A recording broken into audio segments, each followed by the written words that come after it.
In languages derived from Latin, the word distraction bears the pleasant sense of an incidental divertisement, or change from compulsory to entertaining ideas.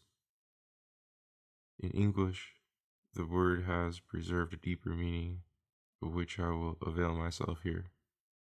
We are distracted or distraught when torn asunder by contrary and inescapable limits. From these we may seek refuge in drink, heedlessness, or sport, but still they will poison the sources of our lives, fill our solitude and our dreams, and threaten our sanity.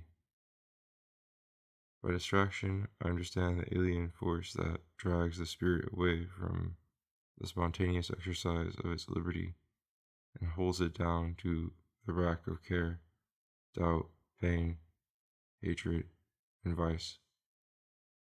And I will distinguish the chief agencies in this distraction after the picturesque manner of Christian wisdom as the flesh, the world, and the devil.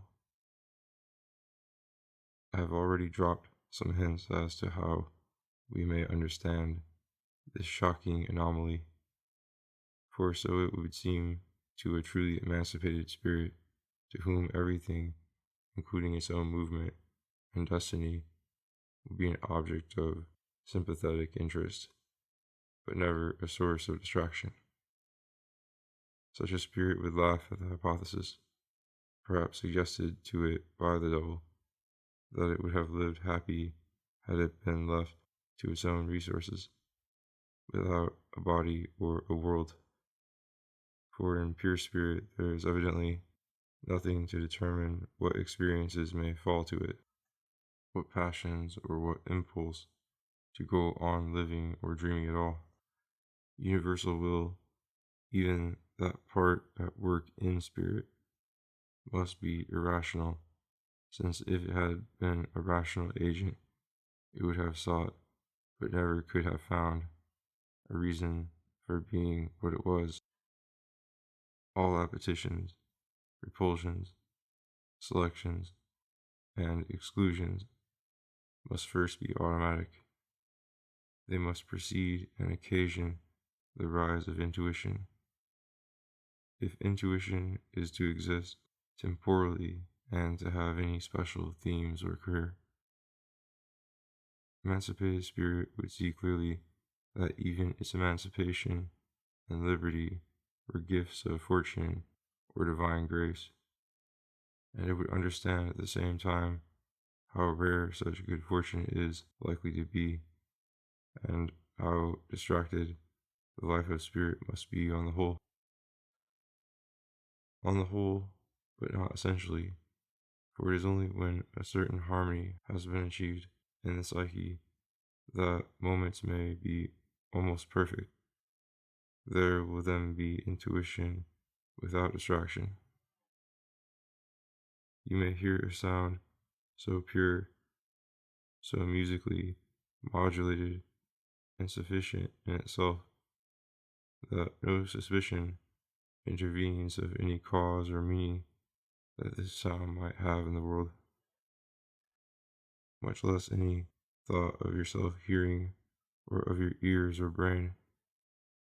Another day, the sound may be so deafening or piercing that your whole frame winces and trembles, and your hands go up instinctively to the sides of your tortured head. The body has then awakened spirit only to fill it with horrid concern for that body. Yet this was not the body's will, only an effect of maladjustment in its physical economy and adaptation. When working well, the psyche remains unconscious of instrumentalities. Your ears may perfectly perform their practical function without sound, as sound coming to consciousness at all. Meaning, objects, ideas, remote reported events will alone fill your imagination. This is normal in interesting conversation. The psyche receives the sounds of the language and conveys their messages to the proper quarters, so that intelligent answers or actions follow. But those sounds never reach the spirit. They remain vibrations without ever becoming data. The intuition evokes only the facts or ideas to be reported. If all the machinery of life could be as familiar and as readily handled as one's native language, it would not need to distract or to detain the spirit at all, but would become transparent and unconscious, or else form a separate sphere of objects, such as words are to the grammarian. No doubt the material intervention of that machinery would qualify the movement by which intuition was finally evoked, as the same thing said in English or in French has not the same exact aesthetic or moral essence for the spirit. Yet this atmosphere enveloping ideas forms no separable object in direct apprehension, but only an indescribable aura due to the total quality of life concerned. These agencies distract only when they interfere with intuition at the desired level, as when, in speaking, you catch the tone of your own voice, lose the thread, become embarrassed, and detest yourself and all your peculiarities. The psyche has limited energies and is seldom in perfect health. Each of her achievements, of which spirit is one, therefore suffers from a double danger. At the roots, sustenance may fail, only a low or feeble development may be possible, or one in a special eccentric direction which may seem monstrous, judged by what would have ensued if the faculty in question had realized all its potentialities equally. There are animals, there are races, there are circumstances in which spirit may take happy but very limited flights, a little wit, a little fancy, a little innocent pleasure, and no repining, no suspicion that bolder flights are missed. If we regarded such limitation as unfortunate or wrong, we should be condemning every phase of spiritual life possible to man, because all phases are conditioned and limited by the same power of circumstance that keeps the child a child and the drudge a drudge. The demand that spirit in all creatures should be passing through the phase which we happen to have reached needs only to be mentioned to be discredited. It is the very opposite of sympathy with human nature, a wretched exhibition of tyrannical conceit and fatuity. Not that the limitations of life should trouble the spirit, for those are inseparable from its existence and definiteness, but only the false promises that nature sometimes gives and then betrays when some budding affection dries up or some work begun enthusiastically falls to pieces of itself. This amounts to true cruelty on nature's part, offering a gift and then snatching it back. Yet the alternation would be no worse than that between sleeping and waking. If development were merely arrested, as when a child dies, something cruel for the parents, but far from distracting and perhaps a blessing to spirit in the child. Positive distraction rather indicates a second danger that besets the spirit, not so much failing or lapsing as being deflected, confused, and deceived by contrary vital motions. In such discord, spirit suffers horribly, and is indeed, morally, the only sufferer in all the camps. Yet, looked at biologically, spirit in its turn is not always guiltless, since its organ too may impede or derange other organs. Sometimes consciousness seems to make cowards of us all. Life is spoiled by responsibility for life, care, fear, and indecision poison the innocent pleasure of seeing and feeling and playing the game. The day comes when we can no longer play unless we gamble, adding a dark worldly motive to the free spirit. All interests are sicklied over by the shadow of contrary interests, all beliefs by contrary suspicions. The sickly soldier fights without joy and almost without rage. The sickly assassin fires a second shot into his own brain. In all this paraphernalia of spirit, languages, maxims, theories, information overwhelm the primary will. So we find the modern man too dubious, too indifferent to call a rival out to a duel. He feels constantly challenged within himself. Courage has lost all charm and all finality. At the moment of his most confident thrust, he perceives that he, too, is wounded, and the sense of moral disaster all round embitters every practical effort. This is an ulterior complication, and spirit seldom flounders inwardly in that the animal impulses which buoyed it up have forsaken it. Usually these impulses are only too obstreperous and determined. They defy spirit or seduce it. There is a sense in which spirit is always seduced by the radical current of the will before it awakes to any clear ideas.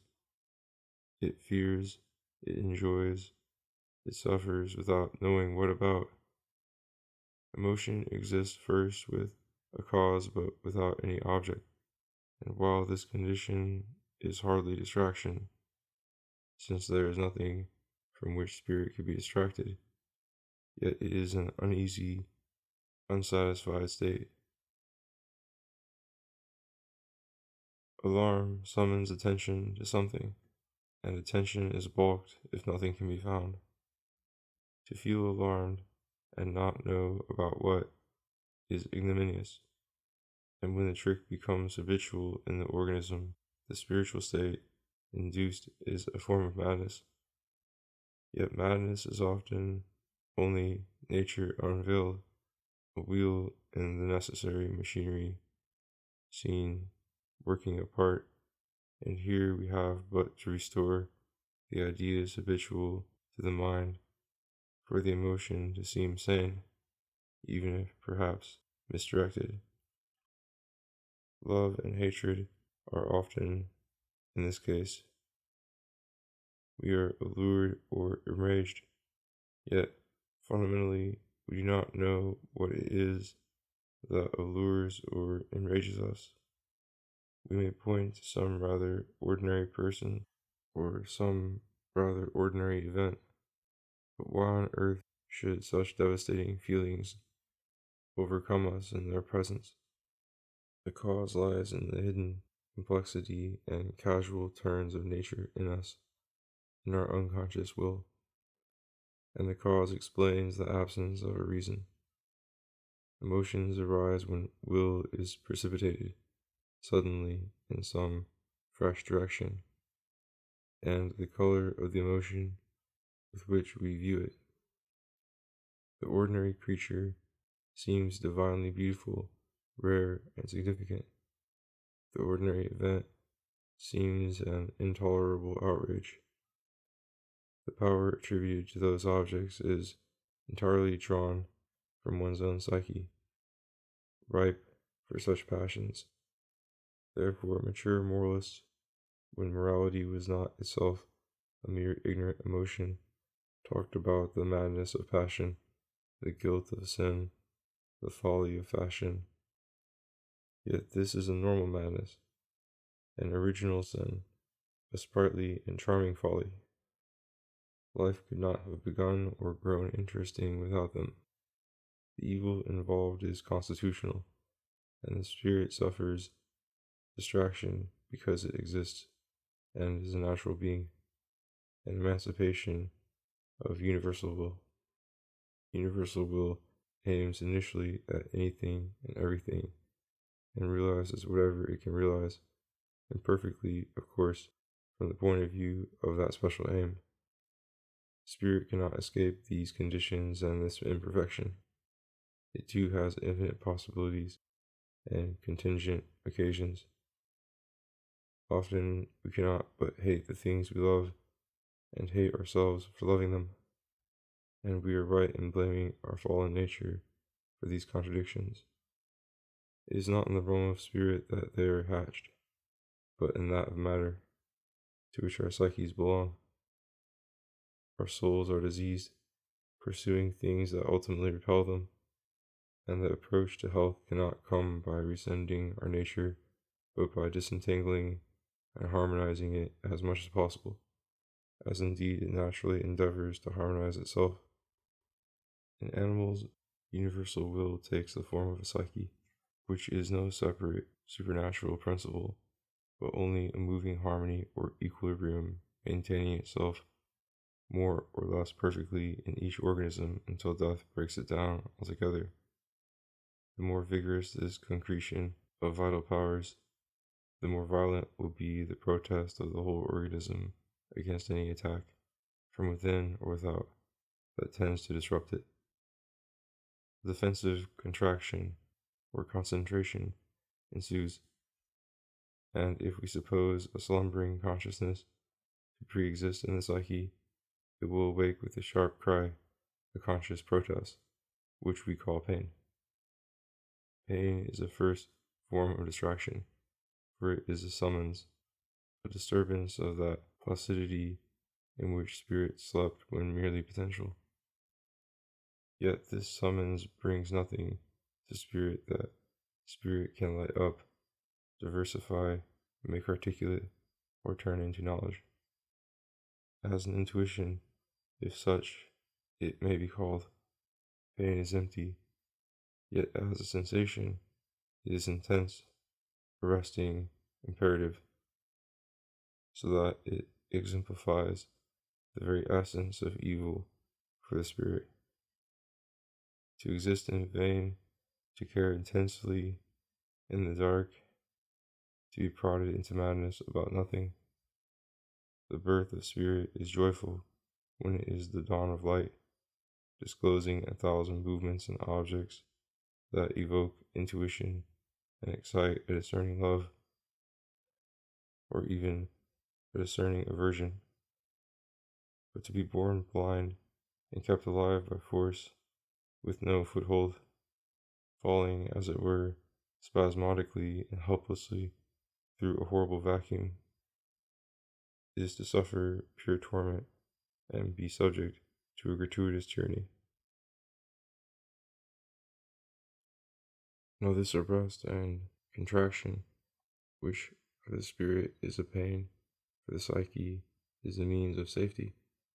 By suspending her diffused vegetative task and rushing to withdraw or protect some injured member, she is fighting for her existence.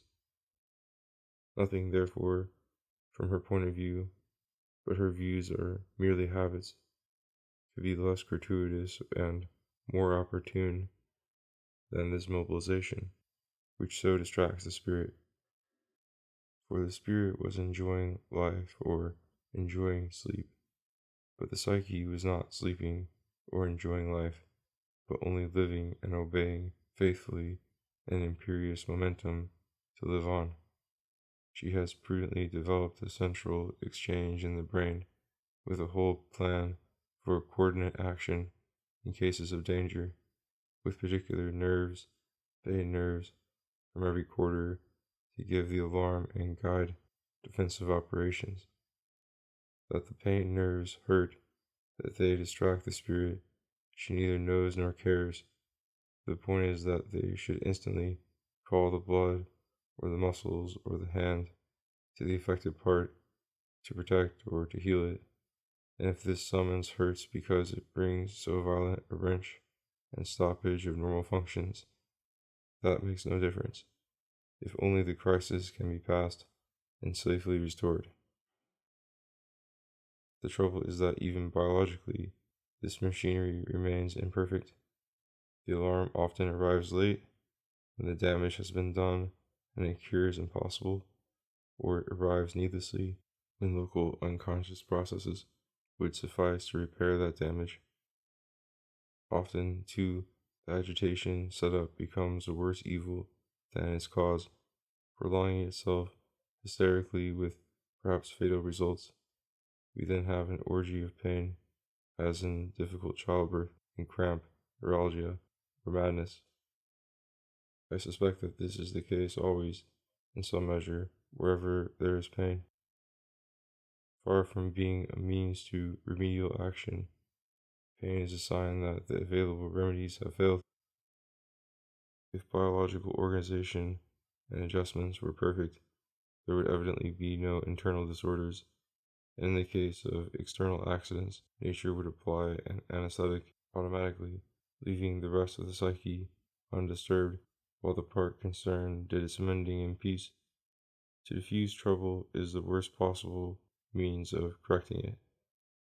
We may say with better reason of pain what Spinoza said of remorse and pity, that it is bad and useless.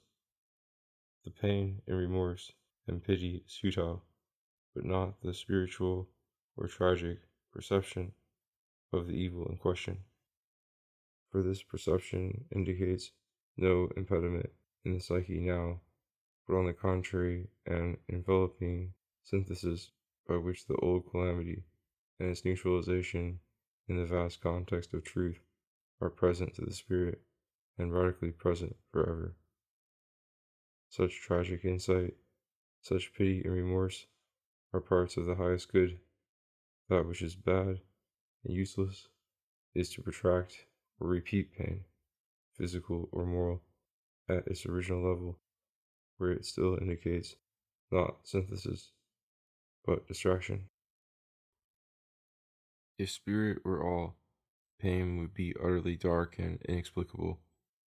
But even on the lowest plane, we may say that to suffer is to learn.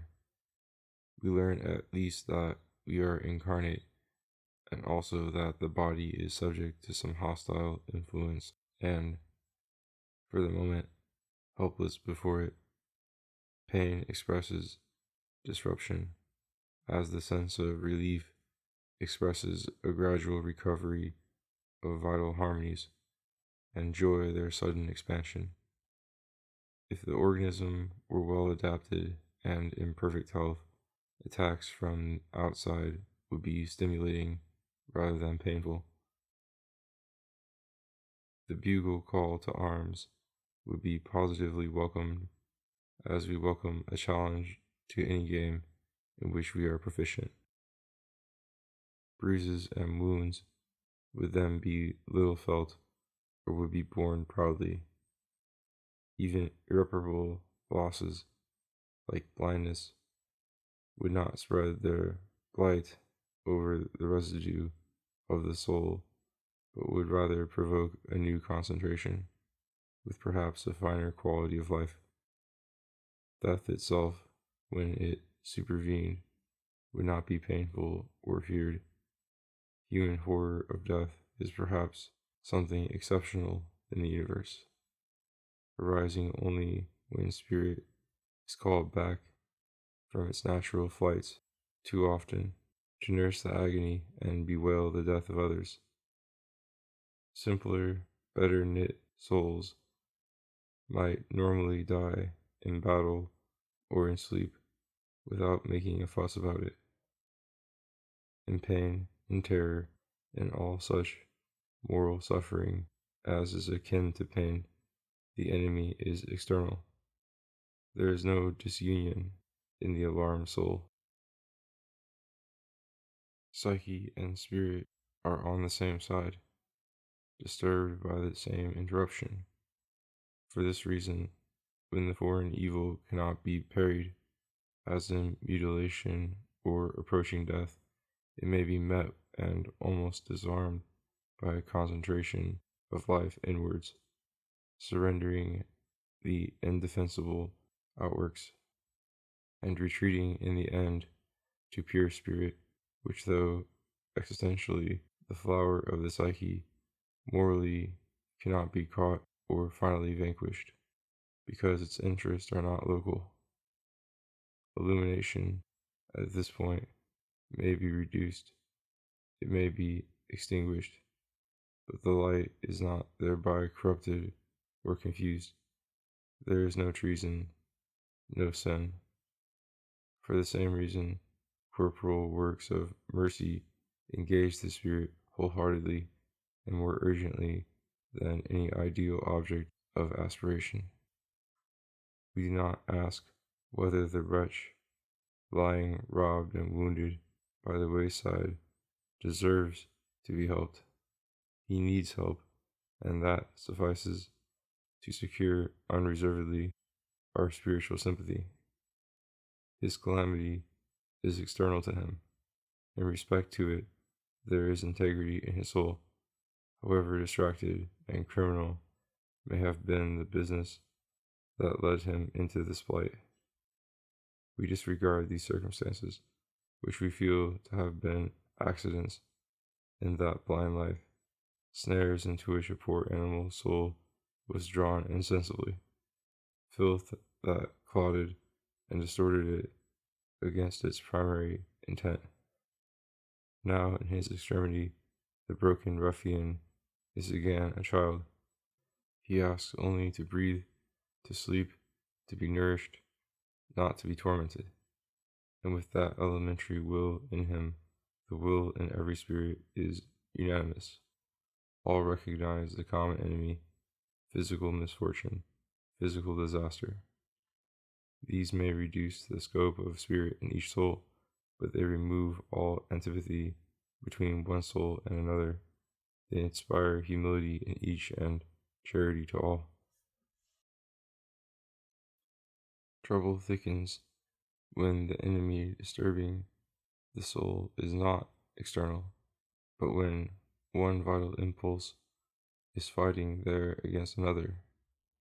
The spirit then hardly knows its center, identifies itself now with this interest and now with that, or hangs suspended in an agony of self-contradiction.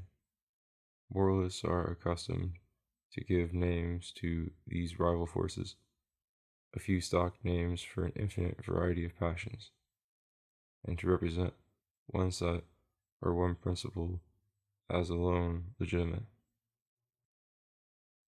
This is convenient in pedagogy and roughly represents the dominant morality at a given time in a given society. But even then, spirit will be as often on the side of some rebellious impulse as on that of the reigning convention. No form of life can be inherently wrong, since there is no criterion by which to judge except the inherent direction of life. But when life is firmly organized in a special way, as it must be before a spirit can appear, some impulses will be indispensable for it and others disruptive. Hence, human morality is quite safely and efficiently established by human nature and maintained by swift natural sanctions.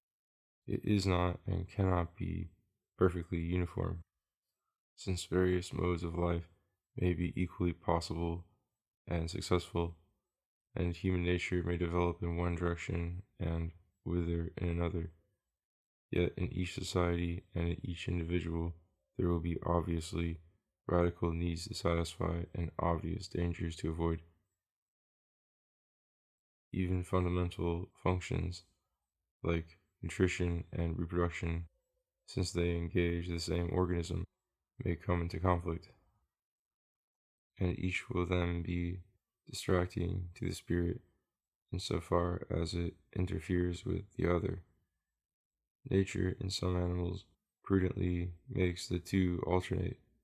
Each peaceful creature spends his life diligently feeding until the rutting season, when he forgets to eat and will fight any rival to the death for the sake of mating. Evidently, to a grazing conscience, such love must seem sheer madness until it discovers that if the mating instinct were suppressed, grazing would soon be extinct too. Hence, in the most acquisitive and well-fed human societies, universal and early marriage is doubly approved, not only for peopling the state, but for keeping wild love as much as possible from distracting the thrifty mind. Initially, feeding is much more grossly fleshly than making love, and much less sprightly, and the images and emotions that fill the spirit are less varied and interesting. Yet in its extensions, the need of nutrition carries the spirit farther afield in hunting, industry, seafaring, and war, so that the oppression that may ultimately come to the soul from these quarters does not seem due to the demands of the body, but rather to the world and its hostility. Love is more intimately inspiring, yet it remains visibly rooted in the body and fixed upon bodily persons, so that its domination seems unnecessary, foreign, tormenting, and perhaps degrading to the spirit. Strange that the most fanciful and transporting of passions should be called, par excellence, the concupiscence of the flesh. In the perfect exercise of any function, the instruments are ignored and attention rests directly on the object, the scene, and the volume of vital music concerned in the action. Such are health and freedom, and then the spirit enjoys the life of the flesh without obsession by the flesh. Frank love is not in the least distracting. It is hearty, joyful, and gay. Or if any mood follows in which it is viewed at a certain remove as an odd performance, it still leaves an afterglow of laughter and affection. This harmony between flesh and spirit runs very deep. A premonition of it plays no small part in falling in love and in lovemaking. We might even say that the final swoon of pleasure celebrated in us this cosmic harmony mystically and for a moment. But human existence is too complicated for spiritual union to be maintained steadily with infrahuman and transpersonal forces. A too great flood drowns us in uplifting us, and this coveted victory is a real abdication. The trouble does not come at all from the flesh being concerned. On the contrary, love turns the flesh into loveliness. It comes entirely from slackness and disorder in the psyche that cannot time and modulate these impulses so as to keep them pure and friendly to the world in which they flourish. Hence, ill-timed cravings, annoyance, shame, hypocrisy, and perpetual dissatisfaction. I need not mention the turpitudes of mere sensuality, how ignorant and groping, how vicious and weary, for these in themselves are comparatively trivial and disgusting to their own sense, and the invectives and precautions of ascetic moralists often miss the point, since these things are not what the flesh desires, but what it is driven to by ill fortune. Nor need I dwell on the tragic conflicts that distract the spirit when love grows romantic and passionately resists the irresistible power of time and change.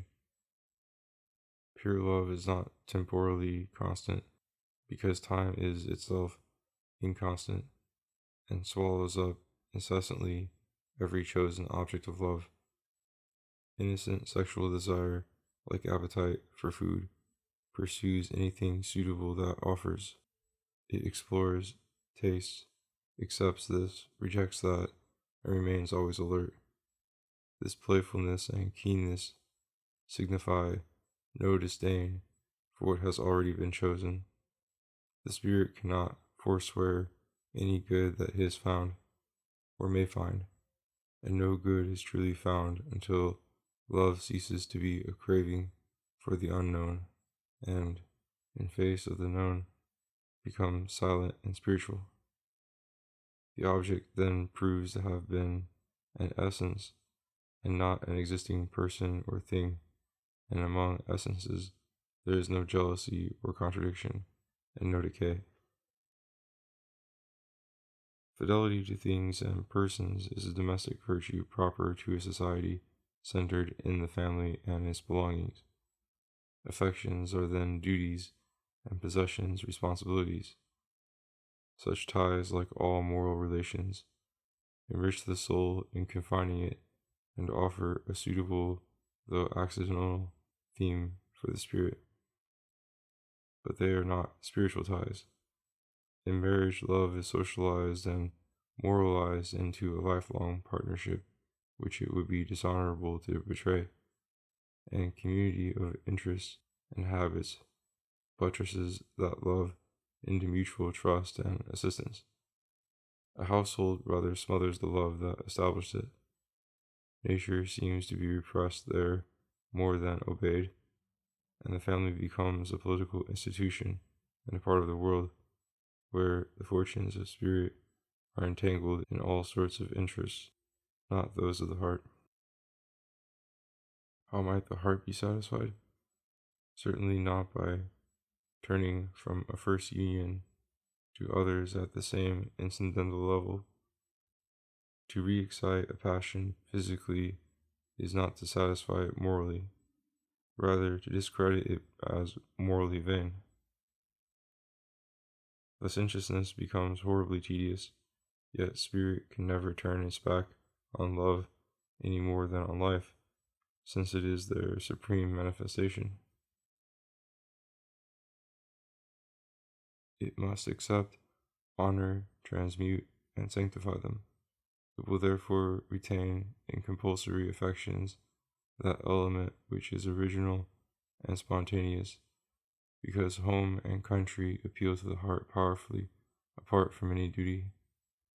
And it will cull from romantic passion and from loose loves the magic spell in them, without the deception, that is to say, it will distinguish the loveliness in things, or the charm in persons, from the exciting persons and things. These were the vehicle, that was the revelation, and the ideal signification for the spiritual man is not a new illusion, as if he hoped to pursue the charm and the aroma that have fled from earth into heaven, and there catch them and store them safely in his moral museum. This heavenward evaporation of the good is a metaphor. Charm and aroma cannot be removed from themselves, and in themselves they are incorruptible. Fortune shows them for a moment, then hides them. At any time, in one place or another, they may reappear. The material continuity of life and of objects means nothing to spirit. The point is only that the revelation, wherever it comes, should be as clear and full as possible, that there should be interruptions, that youth should congeal into old age, and that death should end all, for each person follows from the nature of existence. The flux of things is terrible indeed to the distracted spirit, compelled to cling and tremble and whine at the mutations of matter, but those mutations themselves become musical and comic, if once the spirit can free itself and perceive its affinity to the eternal.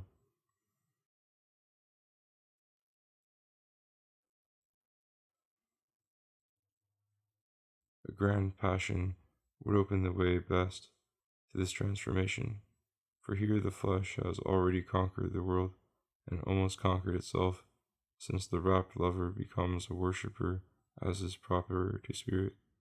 Yet there is madness in this devotion and great suffering, because the victim is attaching his whole soul to one person and to the caprices of that person, and giving to man, or rather to woman, the things that are God's. Yet this very exaggeration tends to break up the illusion and disentangle the secret of love. Here is a fever in the spirit, fed secretly by the flesh, but disproportionate altogether to what the flesh can claim or can give, tormented out of all measure by accidents of little moment, and crucified even in victory. And yet, what soul that has ever known a great love would wish not to have known it? The illusion was only a false identification, not a false allegiance. It revealed the potential glory of the beautiful. Gallantry, marriage, and platonic love are ways in which the flesh endeavors to make its excuses to free spirit, by showing how amiable, how steady, and how pure it can become. Yet the free spirit is not convinced. Not only do the depths probably remain turbid beneath these surfaces, but love itself, which springs from the heart of nature, has lost its youth and ardor and withered into frivolity or habit or dialectic. Better honest lust in its crudity, for though it be an expense of spirit, yet there is spirit in it, genuine enthusiasm that, when cheated and disgraced, can prompt to repentance. So too the drunkard, in whose vice there are moments of spiritual freedom, repents easily and feels himself a miserable fool. The sordid condition into which he lapses gives the lie too sharply to all the jollity and comfort and irresponsibility that he felt in his cups. If comic insight were to enrich the mind, it would need to be developed into sober intelligence, which has the agility and mastership of wit without mockery or topsy-turvydom.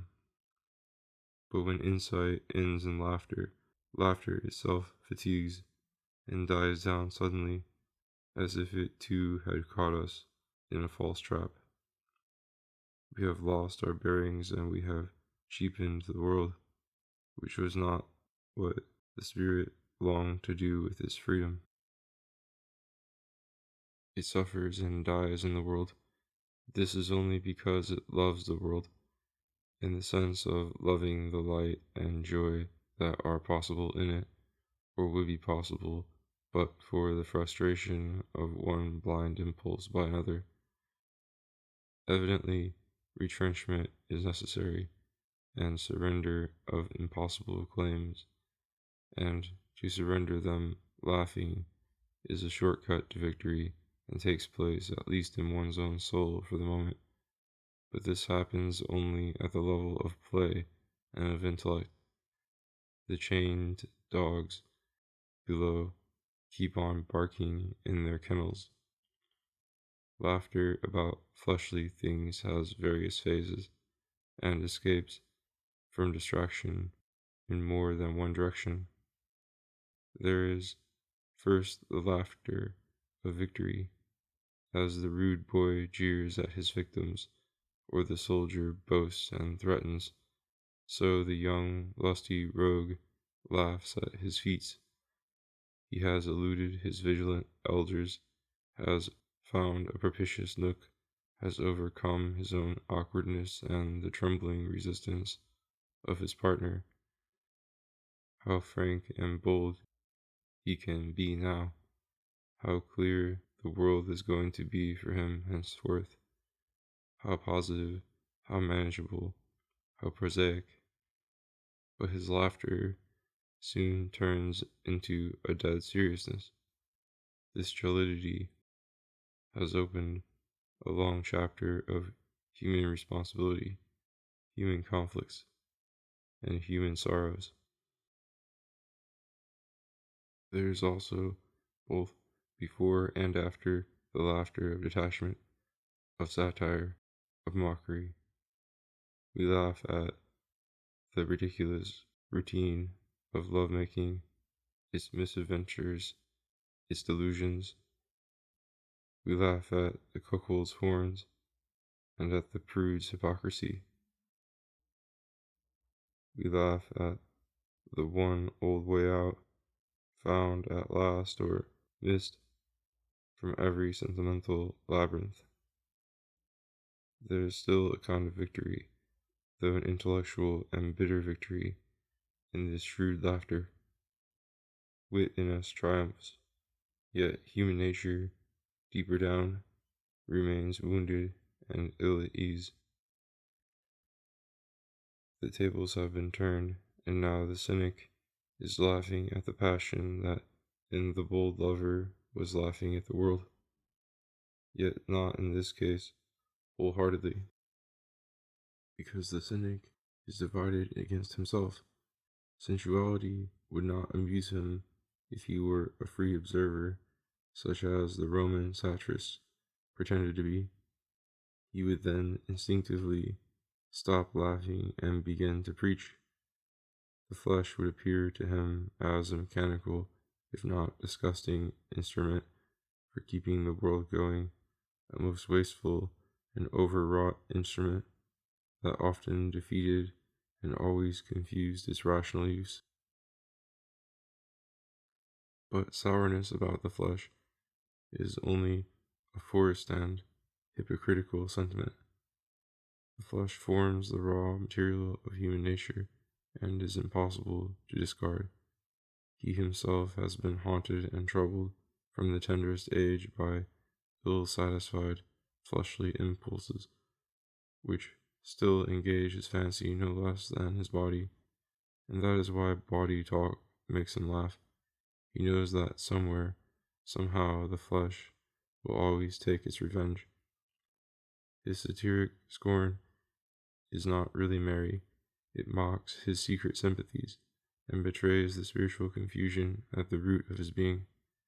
For here is an indispensable impulse that carries on the world well enough from the point of view of universal will, yet in the individual, probably in himself, works terrible havoc. He laughs ambiguously, half scorning the pleasures he has enjoyed, and still half craving those he has missed. Things go better when people live simply, like peasants near the earth, and spirit in them is dumb, or entertained only by a few superstitions and a few festive arts or sporting adventures. The flesh is then too little indulged to seem an enemy. Heaven would be to feast, to drink, to dance, and to make love lustily forever. These passions are thus left to grow wild and hungry amid the weeds. Labor and an early marriage keeps them within bounds. Fixed and monotonous circumstances seem to render people's characters also fixed and monotonous. They scold and distrust one another, but they have no time to quarrel each with himself. They lay all their troubles to illness, poverty, bad weather, and ill luck.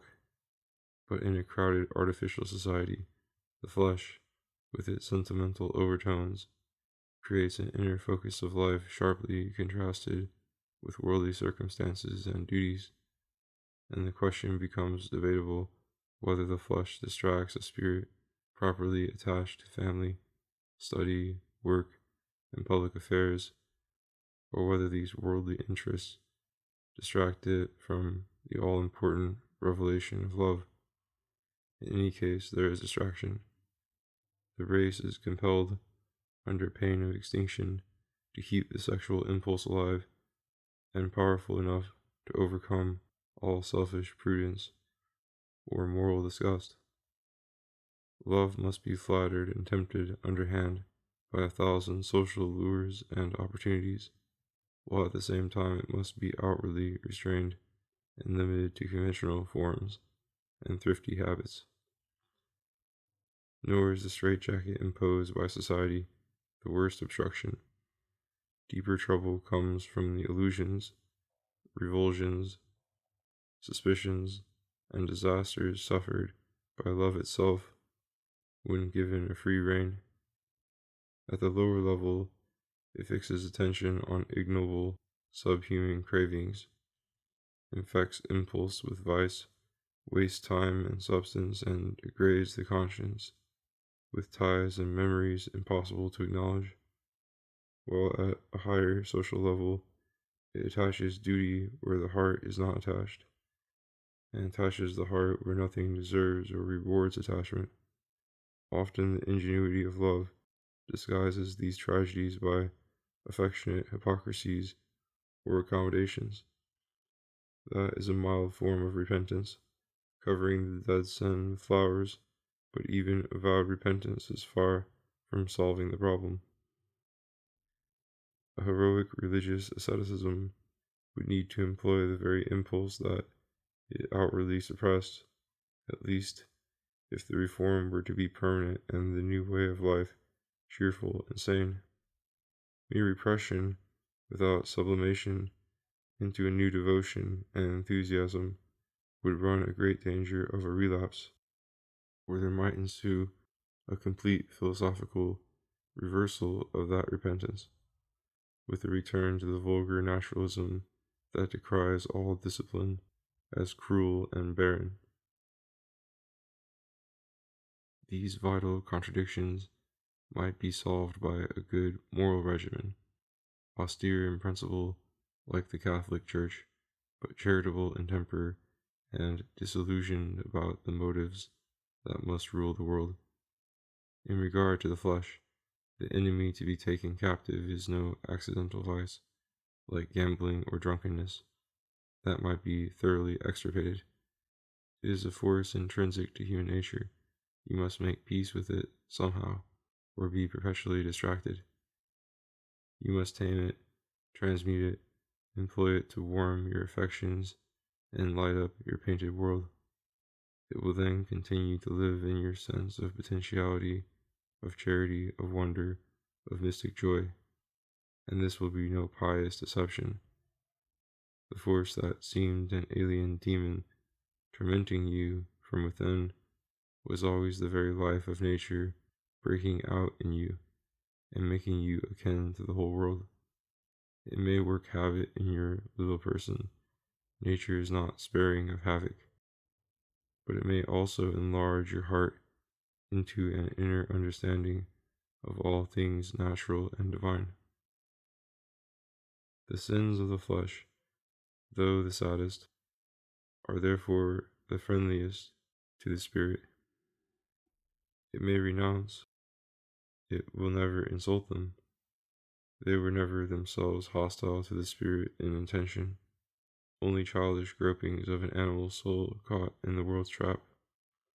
It is rather the ill consequences of carnal passion that condemn it, than the quality, dumb longing of the passion itself, so that, for the most part, it is the world rather than the flesh that renders the flesh a snare.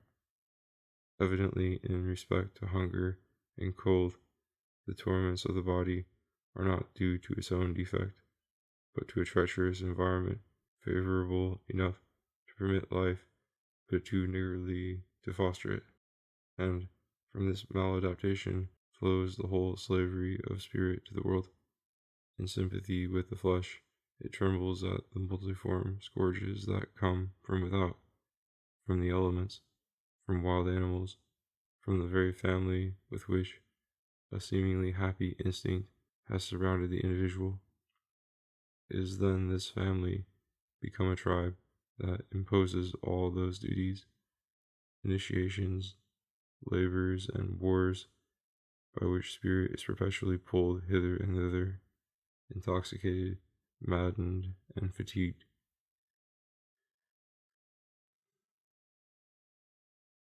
Even love in the world cannot be what it was in Eden. It is shadowed now by responsibility and jealousy.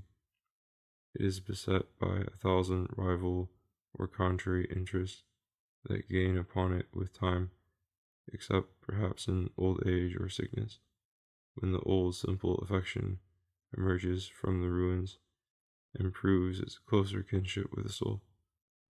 So all the other spontaneous powers, in finding their uses, forfeit their freedom. They drag one another like horses harnessed to run abreast, and the new half-hostile impulse of rivalry becomes an artificial spur, turning free play into bitter passion. Thus the soul acquires her social body with its transpersonal machinery of language, custom, and industry. I need not stop to describe this political engine. Its phases belong in their principle to the realm of matter. As they grow organic and harmonious, they become instruments of reason, and even when most chaotic, since they form a second political organism out of animal bodies already well organized, they engage in the spirit of individuals in new adventures, in which not all is distraction. Labor retains an element of art, from which it sprang originally in play.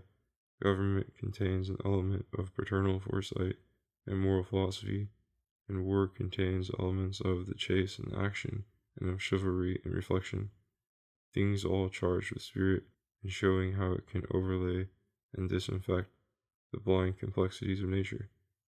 But here we are concerned with the contrary aspect of politics, when institutions subject the spirit to forced and useless labor, and pledge it to hideous passions, so that, while certainly fed with a more complex experience and stimulated to higher flights of fancy in religion and philosophy, is thereby entangled all the more helplessly in a vain labyrinth, till perhaps it loses the very notion of freedom or mastery in any direction.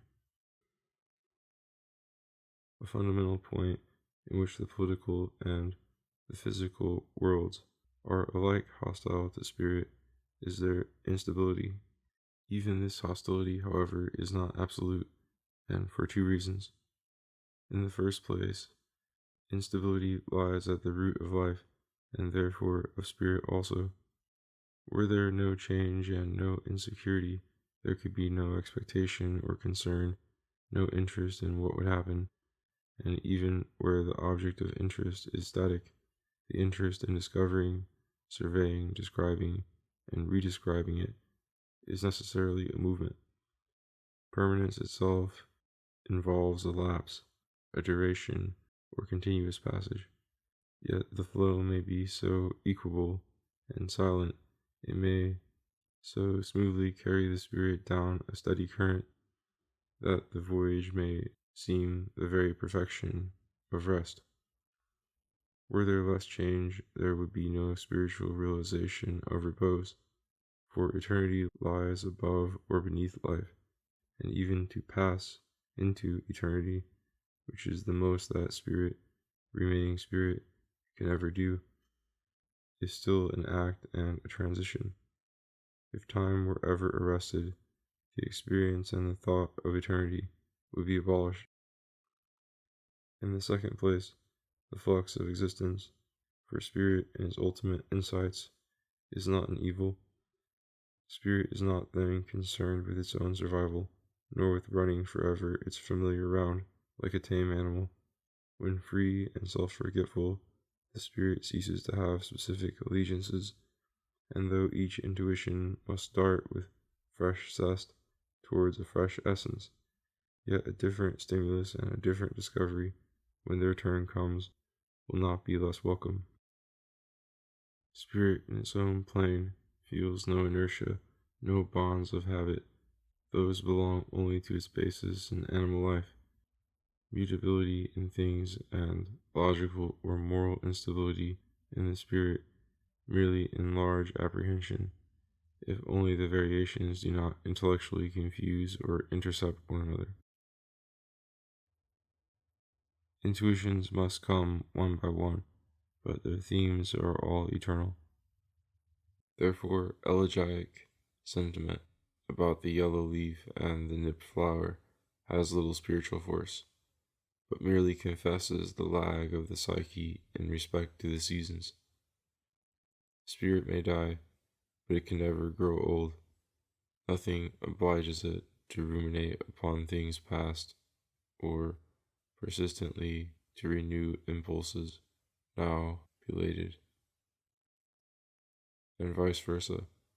Nothing requires it to be impatient or to pine for everything that the present denies. There is a natural desire and foretaste of such things as the psyche is ripe for, and spirit will conceive and prophesy them. But even the insistence on the future or reliance on it is unspiritual. The future will come, probably not as we now conceive or demand, and then will be the time for the spirit to enjoy or endure it without delusion. That the briefest life, when pure, is sufficient, appears in the gladness of health and laughter, the child, the happy lover, the conquering intellect, rejoice in existing now. They are not troubled by any memento mori, and need no justification in things to come. The things to come then seem almost as sad and impertinent as things long past, and actual happiness is too inalienably perfect to tremble at mutation, even if mutation were remembered. Spirit, thus freed, surmounts the sophistry of perspectives by which the noon will be made to shiver at the thought of twilight. Real twilight, when it comes, has its own beauty, vital and peaceful, but the false twilight of Hades and the Elysian fields reflects a sense of privation and adds an imputed sadness or unreality to objects that either exist nowhere or are merely distant and different from our world. At the same time, there is a profound moral gulf between the flux of existence and the life of spirit.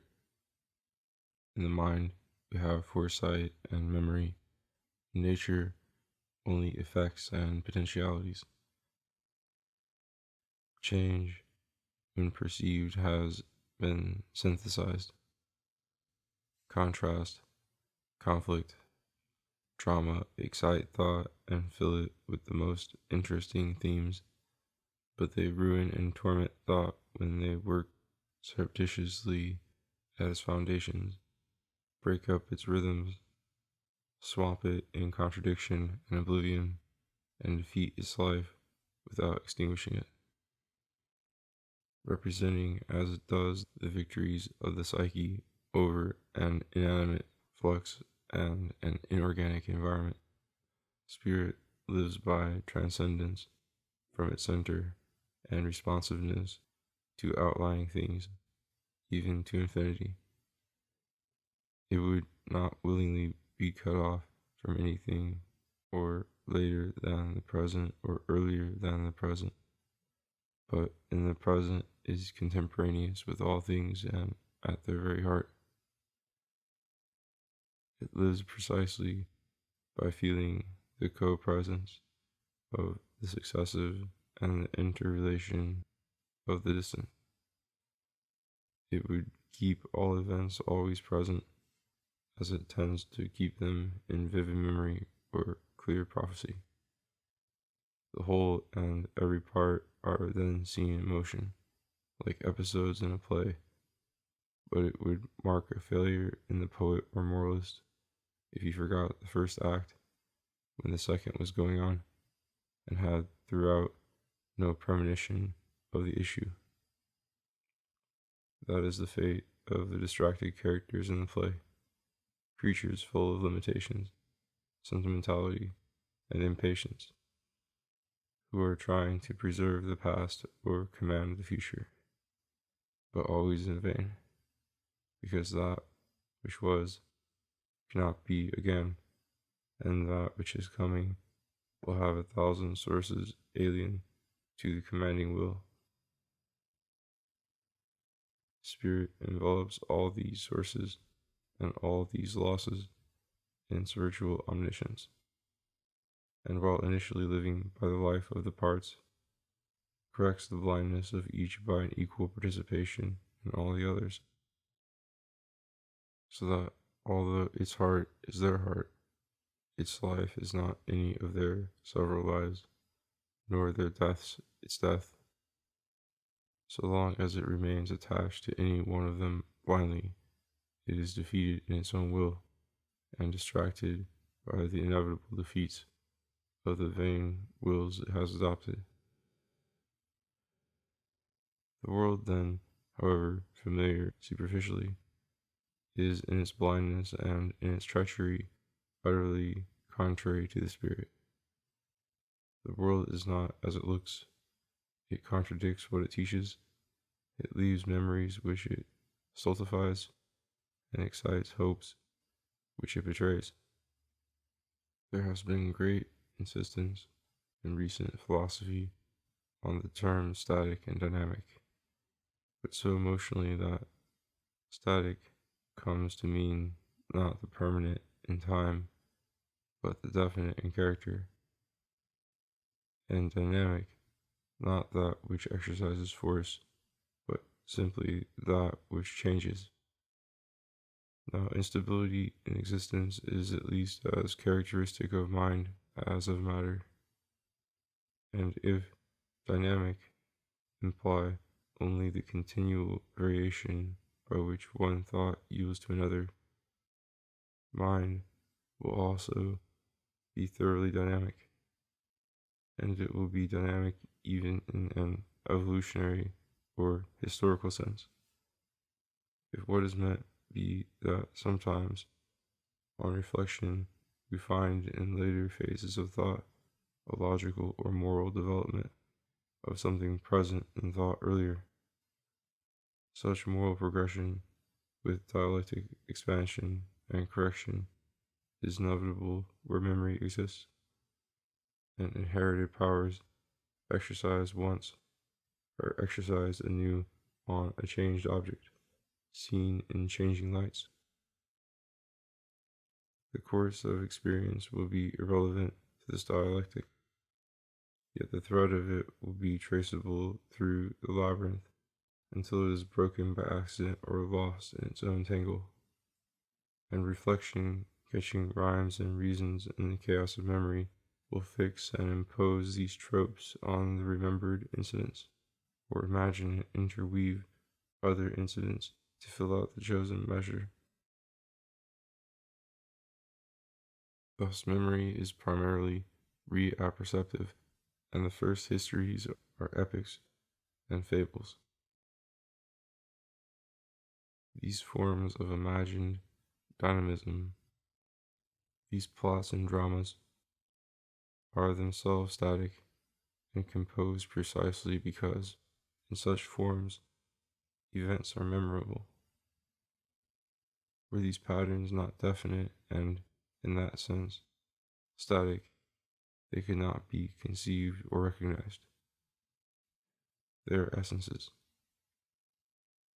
If the love of novelty impels us sometimes to reshuffle them or throw them over altogether, we can be aware of superseding them only if we still see them receding in the distance, while we pick up a new buoy by which to measure our voyage.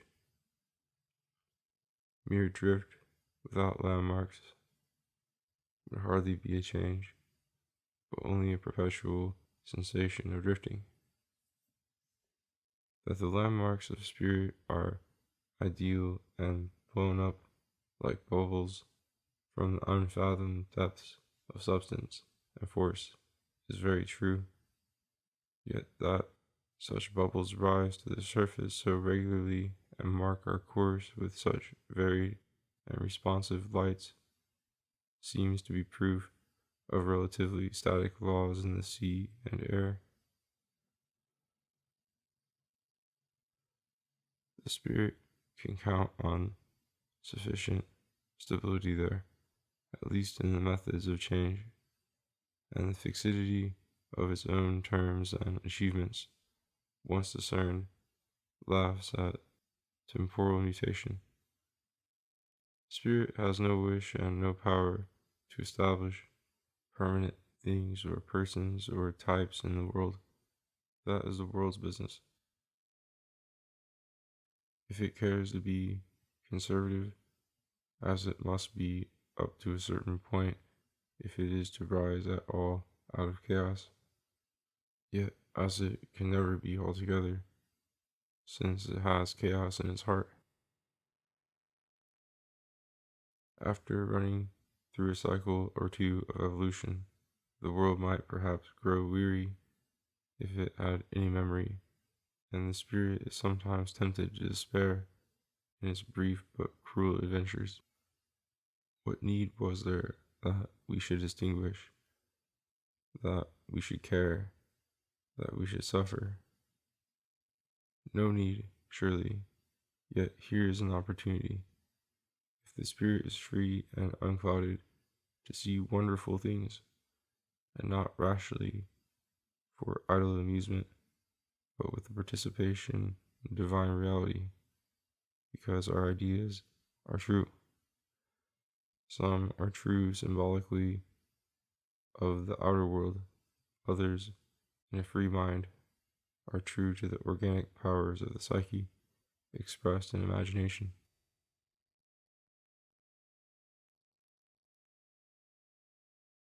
There would be nothing distracting in change if it did not involve deception or contrary views offered at once to reflection about the same reality. That mere experiences should be various or changeful offends nobody, and simply adds to the gaiety of nations. But for a living being concerned about its destiny, superficial and flighty ideas cannot be satisfying. It cannot help aspiring to knowledge of the obscure and momentous powers that control the destiny and produce those ideas. The variety of these would fortify our spiritual peace if only we could survey their sequence and understand their causes. The problem, therefore, arises how to fix and deepen our conceptions until they truly describe the ways of the world. This would not involve any arrest or monotony in thought, which is itself a movement. Every movement would still yield a fresh sensation and a new perspective, and all would be well if only changes in ideas cooperated to describe consistently the changes in nature and in themselves. The spirit would then gain continually in scope and wisdom, noting and celebrating the truth in new fictions, because knowledge, unlike truth, is essentially mobile and, both in its terms and in its vistas, poetical. Such suitable harmony between the world and the spirit carries us sanely through daily life. It becomes almost perfect when we are intently watching some exciting event, such as a race. Our perceptions then have the appropriate truth, and so have our emotions, since it is neither possible nor desirable that human ideas should be exhaustive, and the mere sense of losing or winning a bet declares correctly the turn that the race is actually taken in respect to our wager. The natural attachment of spirit to the world falls upon its attachment to the flesh, and is no less necessary in its beginnings. The call for food and shelter establishes the first arts, and the call for reproduction establishes the family. How draw the line where the interests of the body begin to yield to the interests of society? But as we pass from one to the other, there is a change in the spiritual climate. Bodily passions, including the impulse to strike and to kill, are violent in their assault, like thunderstorms in summer, and often leave behind them amazement and remorse, as if an alien demon had possessed us. Yet this demon was himself a spirit, and the profound natural roots of such passion lend them a corresponding depth and even sublimity for the soul. We may have been mad, we may have been criminal, yet something marvelous and divine led us on and dazzled us by its glory. Out of these animal impulses, the spirit can weave its refined sentiments of love, honor, and worship. As the dominant influence, however, becomes external, the spirit is drawn further afield, entertained with more knowledge, and controlled by stable customs and sanctions. But perhaps the inner fountain of impulse becomes clogged or dries up altogether. The spirit then resembles a child at school being educated against its will. Perhaps the education succeeds, the lessons grow interesting, compulsory sports absorb every impulse to play, till the mere thought of any pursuit, not one of the regular pursuits, or any mischief, not one of the accepted mischiefs, seems strange and repulsive. This might pass for the complete triumph of the world and of a forced morality, but spirit is like Greek fire. It floats on the elements, expected to quench it. A tight coulter cannot extinguish it, but merely produces a particularly definite organ for giving it utterance. What is sacrificed at that time and place is only some rival organ that would have had a different spiritual voice.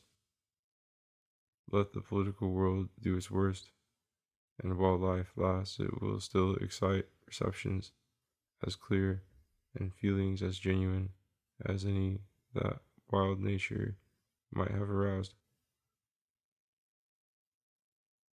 The distaste of each temperament or tradition for its rivals is an animal distaste, not to be confused with the interest of spirit in its essence. Spirit is essentially free and potentially infinite. The nerve of distraction is not the character of the given objects taken in themselves, but the forced attachment of the spirit to their fortunes, which do not really concern it. As a fact, as a pageant, as an object of knowledge, no form of the human world would be in the least distracting. The darkest wood does not trouble us, unless we are lost in it, nor the roughest sea, unless we are tossed in it beyond endurance. So the world troubles us by the anxiety and impatience that we feel in its movements, when we are enslaved to interests that are not ours. That the world exists, that it changes, that it struggles with itself forever and struggles in vain, would only feed and educate the spirit if the spirit were free. But it is not free, and the causes and degrees of this slavery are the sole ground of division between the will and nature and the will and spirit. Since the Renaissance, it has been out of fashion to preach contempt of the world. Writers and academic philosophers are in the world's service and work for money or reputation. They are no longer impersonal vehicles of an orthodox tradition. There is perhaps an inarticulate feeling in the background that if worldly aims were taxed with vanity, there would be nothing left to live for, and that delusions must be kept up at all costs, or everything would collapse. This feeling if it exists, is an unavowed pessimism of the deepest dye. Vanity is not escaped but made inescapable. The contempt that religion preached for the pomps and vanities of this world is merely extended to the pomps and vanities of religion. But if absolutely everything is vain, even the desire to escape from vanity, vanity loses its sting and even its meaning. For the notion that things are vain merely because transitory, we have seen to be morally confused and superficial. The nerve of true vanity lies elsewhere, in doing something for a further object which cannot be attained in that way. If the worldling aims at nothing beyond his participation in the world, that participation is not vain. It may be called frivolous or stupid, if something different be demanded. But why demand anything different? The existence of the animals is not vain, nor their world contemptible.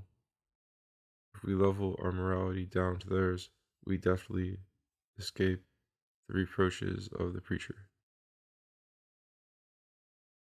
Such reversion from society to nature has been itself preached by many a false prophet, from the ancient cynics to Rousseau and his many emulators.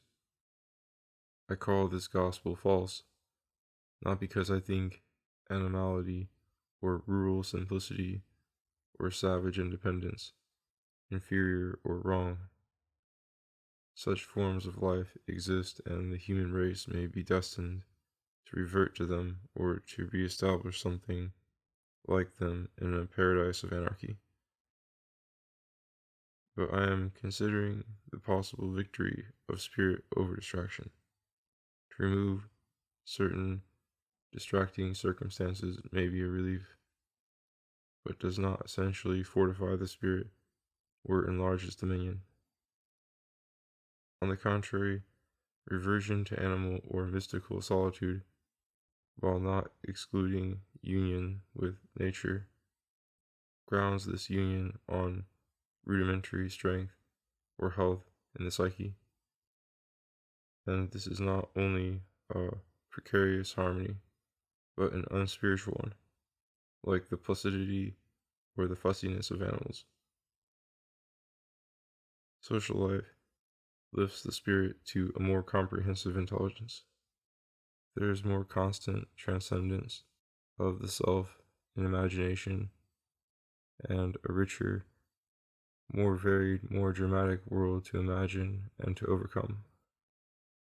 Intellect is more spiritual than sentiment, a reality traversed by moral and intellectual conflicts excites the spirit to clear, absorbing, varied dramatizations, teaching it to recognize its presence in many another self. If this be a heightened picture or distraction, it is also a deepened exercise in self-transcendence and renunciation. The better we know the world, the more inescapable will be our perception of its tragic and comic character. That is to say, of its vanity as an experience, and of its richness as a truth.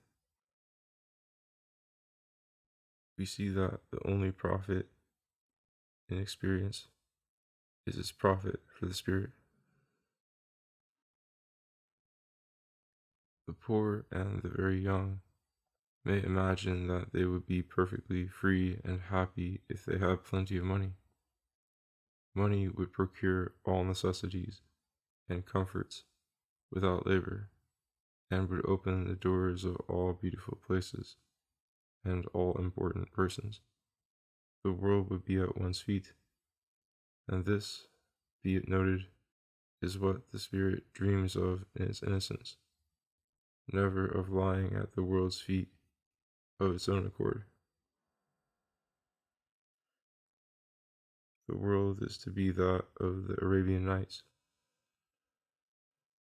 all magic entertainments, and easy conquests. But in reality, the rich, unless they are more than rich, are slaves to the world and captives of their successes and their possessions.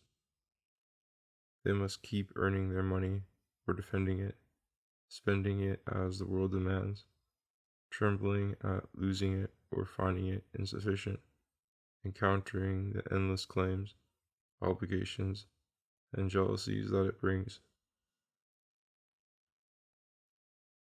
Civilization is a physical growth, like the mechanism of animal bodies. The achievement is wonderful, but the advantage to the spirit thereby elicited is problematic.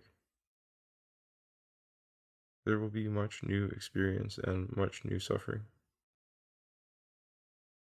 It was poverty that first bred riches in the process of relieving natural wants and hardships, and riches soon covered town and country with variety and softness as verdure covers the earth. They became a great convenience and a great ornament. Civilization is something not impossible to enjoy freely and spiritually, whether we be rich or poor. But in either case, freedom and spirituality will be found only by the way, in feeling, in thought, in affection, in love of nature and home, and one's art or craft for its own sake. The empty stage of nature has been set for a human drama, with all the paraphernalia of industry, government, and religion. The scene is more elaborate and the story more interesting. But evolution has exacted a terrible price for its benefits of creating a new set of artificial wants and compulsions. The human slavery to labor, war, politics, morality, and imposed religion. Free labor or art is the transformation of matter to suit the mind, and far from involving distraction, involves the opposite, namely application, or such a happy bending of the eye and hand over some material as may turn it to the service or illustration of some idea. Nor does labor merely copy ideas already clear in the mind, something that for the mind would be a vain repetition. The most precious fruit of application ripens in the mind itself, where in idleness there were only vague or uncertain tendencies to settle into this or that form, an indecision which labor enlightens as it proceeds, making clear what is possible and beautiful in each direction, and revealing its own hidden direction to the mind. For if the marble block contains all possible figures, the intellect said to direct the hand has innate predilections, of which it is initially ignorant, and it is the hand playing with clay, or the eye catching some casual harmony in nature, that reveals to the heart what the heart might love. Free labor or art is simply nature unraveling its potentialities, both in the world and in the mind, and unraveling them together, insofar as they are harmonious in the two spheres. Such labor is therefore a great corrective to distraction, since it concentrates attention on the possible and trains the will to discriminate and organize its true intentions.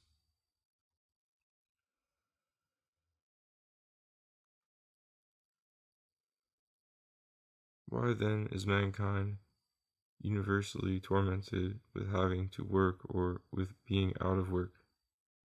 Because the work is imposed or denied socially, not done or omitted freely and individually, because the product is lost to sight and paid for in money, an abstract and treacherous medium, too easily spent, by which all things necessary or unnecessary must be bought ready-made, and above all because if the product were traced, it would probably be found to be in the end worthless or worse than worthless.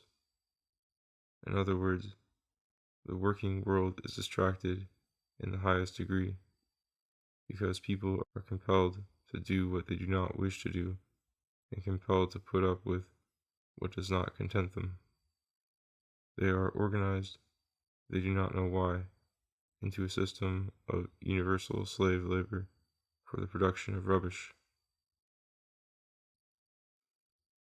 This anonymous engine, grinding rich and poor alike, has a great momentum. In places, it runs smoothly and creates what is called progress and prosperity. In other places, its parts collide with one another, and we have crises, panics, and wars. That such accidents occur is not itself an accident. Organisms can never be perfect or undeviating in their development. There is always conflict or tension within the system, since the elements are, in substance and method of life, older than the whole, and their private tropes continue to assert themselves within the larger trope that envelops them.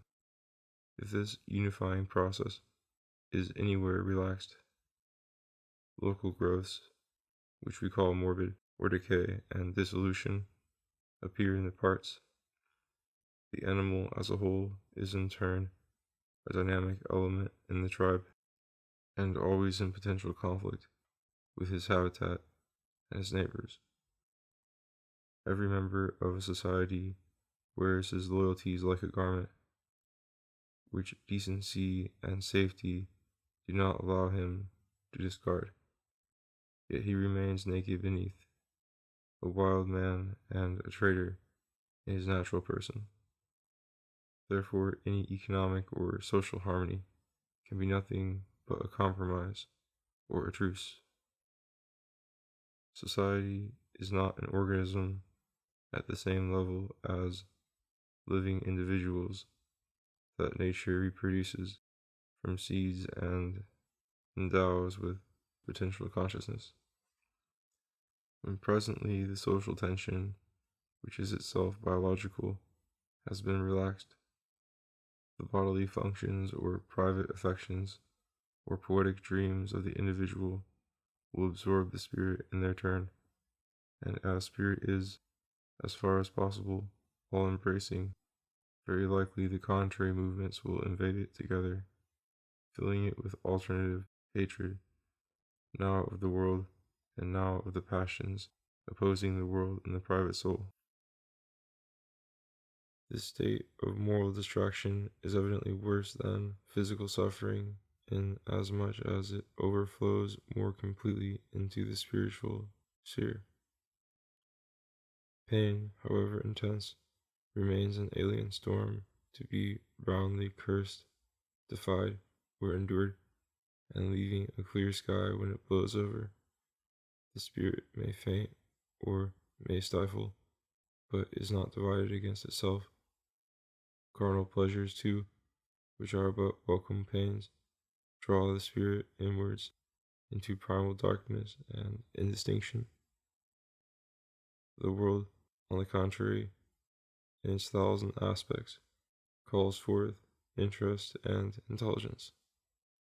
It fills the imagination with knowledge and paints endless possibilities enticing the will. Spirit, being the very flame of life, loves to be excited, and whatever excites it appears in the first instance, sub specie boni, as something interesting and wonderful. The world is alive, beautiful, gay, and tempting. What youth has not burned with indignation at the folly of the past, which has spoiled a world that might easily be made so glorious.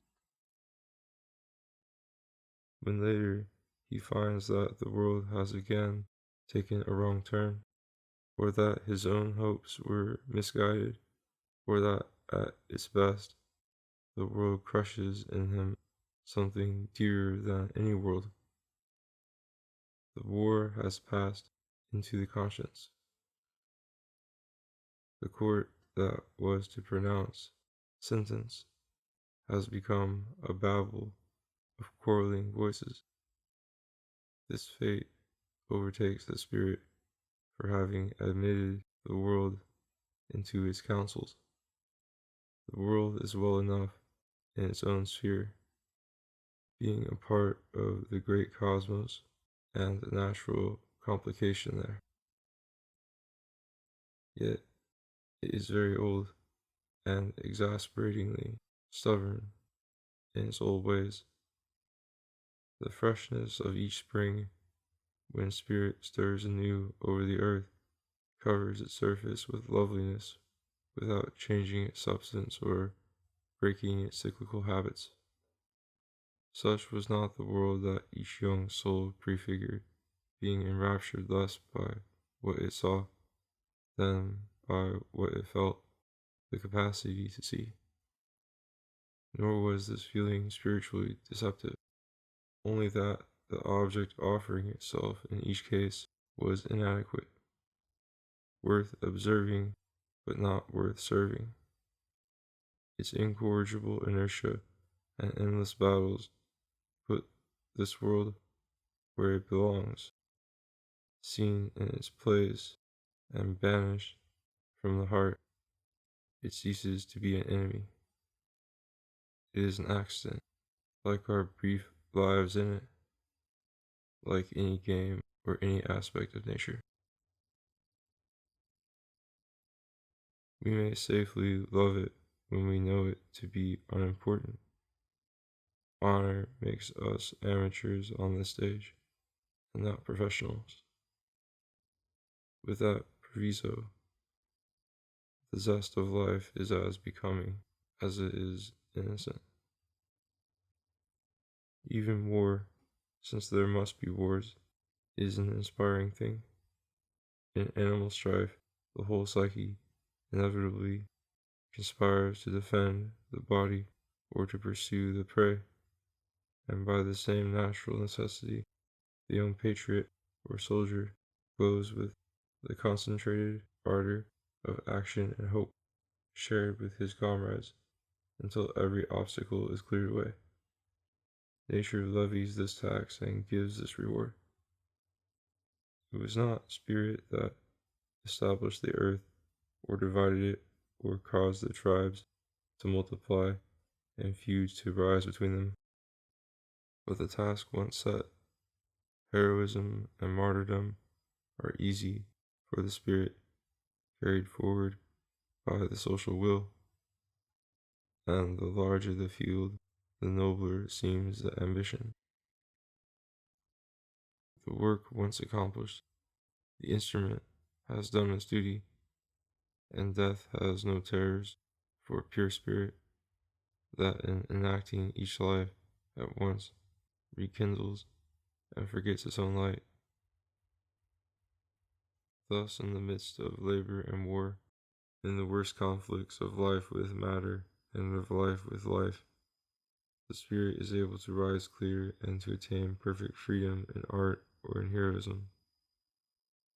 This possibility shows us once more that spirit does not come from or demand another world, or reject any form of life as unworthy. It is ready to participate in any undertaking and to rejoice in every achievement.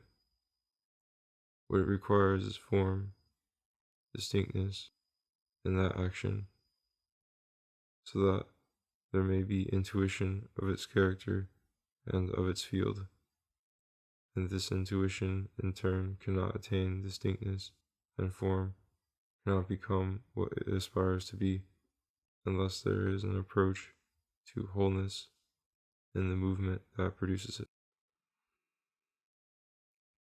This wholeness is approachable in two directions. First, in the occasion, which must be particular and distinguishable from the indefinite flux of events in nature and the infinity of possible growths. And secondly, in the depth to which the psyche is engaged on that occasion.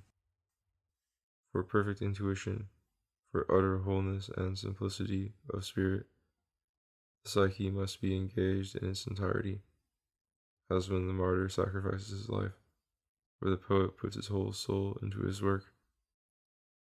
And it is in this second direction that the world fails to satisfy the spirit, even when tolerable harmony exists in the theme proposed. The lover, the soldier, the artist are not redeemed. They are not turned into spiritual men by the momentary flash of intuition and rapture that may visit them once or twice in their lives.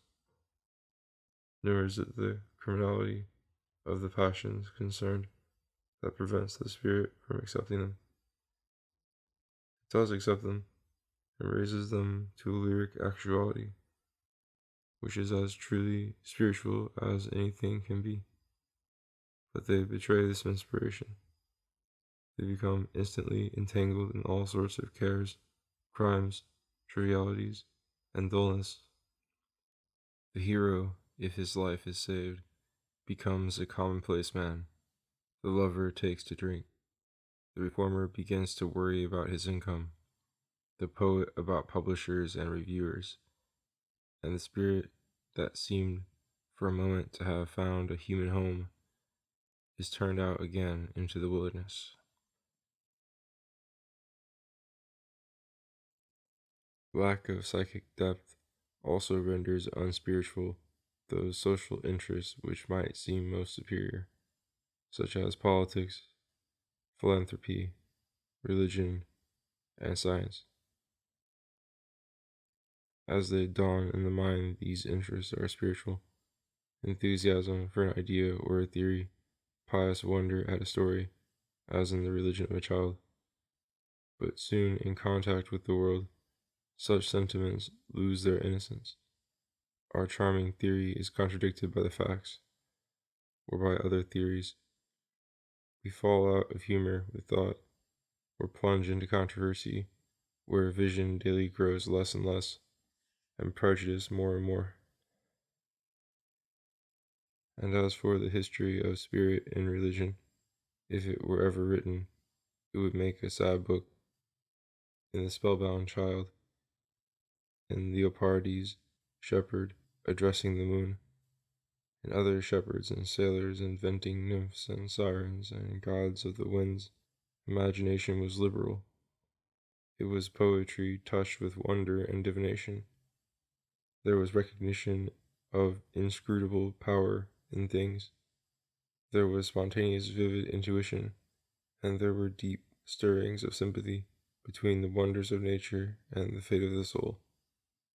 But this is only one strain in religion, never entirely lost, because even in the most artificial constructions of doctrine and precept, there is always some spontaneity, some poetry, some self-surrender. Yet, the chief source of religion is not spiritual, liberal, or poetic, but desperately utilitarian. It is industry appealing to magic, or troubled and made devious by dreams. The guiding motives are fear and hope, with tyrant custom, both in thought and action, kept alive by the very obscurity of its sources. For when no man knows whence a compulsion has come, how can he know what dreadful thing might not happen if he rebelled against it? And here his poetic imagination will be aroused again, not freely now, in the face of nature, but under the spell of superstition, and he will invent punishments for his transgressions of custom, over and above those which society opposes, and fantastic rewards for obedience. So that religion, in its radical function, will be an imaginary servant of personal and social interests. It will have been turned from poetry into false science and a false sanction for morals. We know only too well the prolonged and inextricable confusion that will ensue in philosophy, but how frequent or how pure the rebirth of spirit may be in that chaos, we cannot tell without such immediate sympathy with alien lives as is seldom possible at a distance. For spirit, though plastic, has a natural simplicity and sameness everywhere, but the prejudices of the world are local and unintelligible to one another. Worldly minds are remarkably teachable in matters of science. The truth here does not offend their instinctive faith, as it does in moral philosophy. In fact, the ways of nature are their own ways. Nature, too, is a chaos just mitigated enough to keep breaking out on the surface into some image of achievement. The mathematical and mechanical order that runs through the material world renders it amenable to industry, but leaves us in a moral wilderness, piling the earth with ruins of civilizations whose souls had perished long before their works. Yet the worldly will is not daunted, it is not speculative, and the pleasure of rummaging among those ruins and interpreting them controversially against some other archaeologists quite overcomes any sense of futility in those lost arts, or in our own. Men of affairs are too familiar with the secrets of the workshop to take any Platonic or religious myth quite seriously. It will serve to give a pleasant answer to the impossible questions of children or of their own dreams. But in reality, each Olympian Jove, reputed in turn to rule over us, is but a recent god, an invention of the zeitgeist, condemned to fortify his throne with a terrible anxiety. Older and more nebulous deities mock him from their exile, and younger ones, differently grotesque, are taking shape before his eyes and preparing to oust him. There is no resting place for the feet of time, nor is there any resting place for the imagination. Faith, too, is a temporary investment, and thought a comment by the way. Even the extreme abstraction that physical science acquires, in the end, when it becomes a mere rule of thumb for industry or medicine, rather pleases the businessman.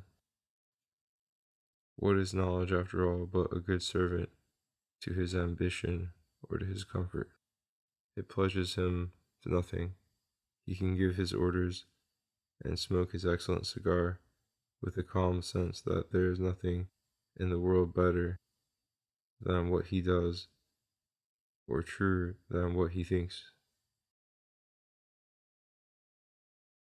Yet this positivism itself is not safe, and human nature has other impulses that cannot be suppressed. There are ways in which the world may conciliate the spirit. One, the schoolmaster's way, is to give it a half holiday and let it run off to the mountains and become romantic. Romanticism is not a true religion. It will never liberate the spirit from the world. It will rather paint the world in romantic colors and let the exciting image make amends for the dreary fact. Chaos itself is something tremendous, tempestuous, a vortex in which it might seem glorious to revolve and to perish. What could be more heroic than to be provisionally free when you are ultimately mad? And this experience of freedom, where there is moral chaos within as well as without, will seem to vitalize the world for the romantic soul. without seriously deranging human society, because romanticism and the people who cultivate it are only a flywheel and may rather help to balance and adorn the engine which they profess to despise. Far from rebelling against the world, the romantic idealist simply accepts one of the sops that the world offers to its spirited children when they threaten to become troublesome. Pleasure is one such sop, praise is another, the challenge of rivalry and victory is a third, and the comforts of idealism, like those of wealth, bind the soul to the world with a chain all the stronger for being self-forged. What is the world but a system of self-created interests, each sustaining the other, lest it itself collapse in the void? Sometimes, however, the safety valve of romanticism defeats its purpose, and the spirit's holiday becomes a perpetual truancy. The lessons of nature may be too well learned, and may undermine those of the world. This is to become a philosopher. Human society, in principle, is but another anthill. It clings and grows on the earth's surface like moss on the rocks. Its passions, its maxims, its interests are variations on the ferocious or diligent habits of other animals. Language and science take the place among us of the instincts, to us incomprehensible, that govern insects and birds in their vital economy. Religion itself, when established in society, is for the spirit only a part of the world. It perplexes, it constrains, it deceives like all those other pompous institutions by which the world carries on its merciless business. Merciless, casual, blind, this whole engine of existence certainly is. Yet where anything is allowed for a time to run smoothly, or bask peacefully, or move grandly, beauty and joy radiate from it to the delight of the spirit, which itself radiates, when it can, from the core of life, to observe and to celebrate all that surrounds it. Philosophy thus strips the human world of all authority and liberates the spirit intellectually, but it cannot strip the world of its power, or even of its ascendancy over the philosopher's soul. He remains an unhappy creature, divided against himself and tempted to play the Pharisee.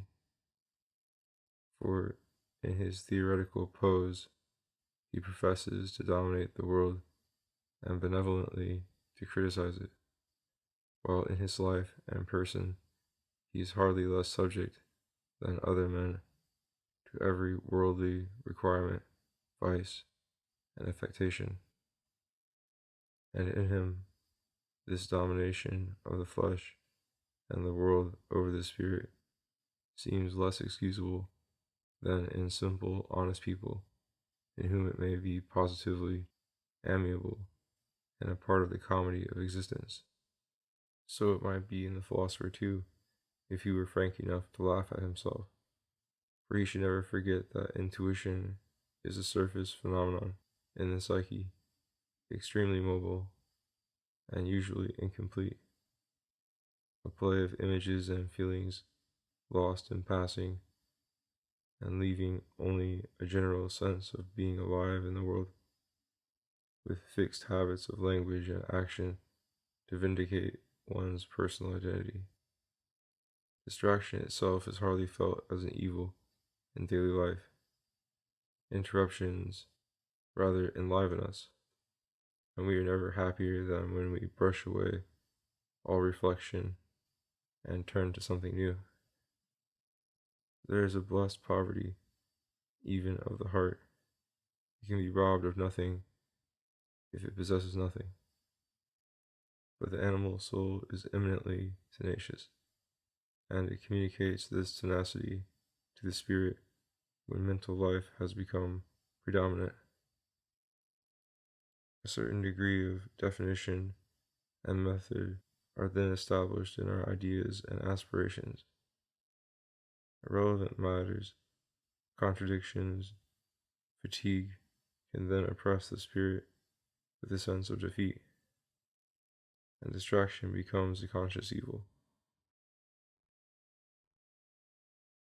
Perhaps the most insidious way in which the world can distract us is to proclaim loudly how much it needs us. What selfishness for the poet and the philosopher to entrench themselves in their spiritual abstraction when everywhere else the spirit is suffering and calling for relief. They should be tireless in the service of their fellow men. Away with your mummified saint. It is a mark of true goodness to live distracted. Such cries are not groundless. Spirit, though it be the function of transcending the self, has a psychic organ, spontaneous like all other organs, and capable of overtaxing the organism as a whole. It is like the Foreign Office in a government. It may be accused of treason to the country. Many a poor white thinks too much or feels too much for his own comfort or for doing his work in the world smartly. He may be a dreamer or may go mad. Would that be selfishness in the spirit? Would not an average life in the world have entertained it more and distracted it less? Does it not suffer more keenly and hopelessly than the world does by the hypertrophy of its organ? For the world, this accident means one lunatic more. For the spirit, it means une saison en enfer. When the world and the spirit part, the world is perhaps no less selfish than the spirit. Unselfishness cannot mean the absence of an organ for the exercise of unselfishness. It may mean the prevalence of social over private interests, shared enthusiasms being called unselfish, and those not shared selfish. And then an intense life in the spirit will be necessarily selfish, because it is rare. Or else, looking at the matter from another angle, we may speak of material, utilitarian, calculated interests on the one hand, and on the other of ideal, impersonal, or disinterested interests. The latter might then be called selfless, not because no self possessed them, but because they so possessed the self that all thought of self was banished in pursuing them. Now, spirit, by definition, is domination by the not self, picturing it, fearing it, or loving it, living absorbed in its life and form, so that to talk of selfishness in the spirit, in this ideal sense, would be a contradiction in terms. To be concerned with the self at all, for spirit, is a horrible distraction, the great disease, the eternal torment, and this slavery to the self would continue unabated if the world entirely absorbed our love and attention, so that, like a distracted mother, we rush to save it, forgetting our own safety. That would be a social impulse overcoming a private one, but it would be merely an exchange of selves and an enlarged selfishness. The same passion that impelled us to help our children or our party would at the next moment drive us to rend our enemies, to decry all their thoughts, and to detest everything not like ourselves in the universe. The world is a monster of selfishness that, in tormenting and devouring its children, asks them to be tormented and devoured willingly. The potential sympathy that spirit has with all life is not purely perceptive, but dramatic, because spirit too is a forward movement of attention, developing a theme, and knowing what it is to care and to fail. Yet this sympathy, being spiritual, by no means repeats or imitates the life which it understands, and which probably never understood itself. In the act of surveying and understanding action, spirit raises that action into an image, and the imagination, though likewise a living process, moves at another level. No furtherance or sanction comes from spirit to universal will. The will is blind, while spirit virtually perceives the cause and consequences of everything. In feeling the lure, it divines the snare, and in understanding the will, it understands also the contrary fatality that must ultimately dissolve it. These are physical monitions, to which is added the inner embarrassment of knowing that all will is contingent, arbitrary, and doomed to be spiritually unhappy, even in its triumphs. There is therefore a moral as well as a physical reason why a spirit must transcend the world's will in the very act of endowing that will with a spiritual value. The physical reason is that spirit, being immaterial, cannot have intrinsically any locus in nature or do any work there. It must remain undiscoverable in the object and absent for scientific inspection, while in the subject its presence is transparent and transcendental, being the hither light that discloses nature and the hither sentiment that it inspires. Whence the moral reason for this physical difference of level, that spirit, being the recorder of time, has its heart as well as its intrinsic locus in eternity, so that in rehearsing life, whether in glimpses or in long vistas, it sees each episode as a whole, yet merely as an episode. When events reach the spirit, they have already happened. The contrary might seem to be the case in prophecy, yet the spirit in the prophet, which we must not identify with his psyche or his person, actually sees a fait accompli, that which he announces, though the world and he, in his worldly capacity, have not yet got round to that event. Similarly, in deliberate decisions and actions, the spirit may feel the rising tide in the psyche surging in this or that direction, till it bursts into some clear idea or word or deed. But that whole process went on in the dark, in the bowels of the world, of which the psyche is a portion, and the spirit, in great excitement and perturbation, felt those alternatives and decisions of the will, sometimes with joy, sometimes with horror, for will is often like the wave in Racine, and recoils aghast at the monster that it has vomited. It is by no means a duty in animals to be spiritual. Consciousness may easily remain in them a scattered luminosity, actualizing passing sensations and phenomena without creating any well-ordered realm of spirit, any transmissible and developing structures of thought, art, or sentiment. If their perceptions did not mislead them, if their expectations were never disappointed, they might be content with an empirical philosophy and a routine of appearances in lieu of truth.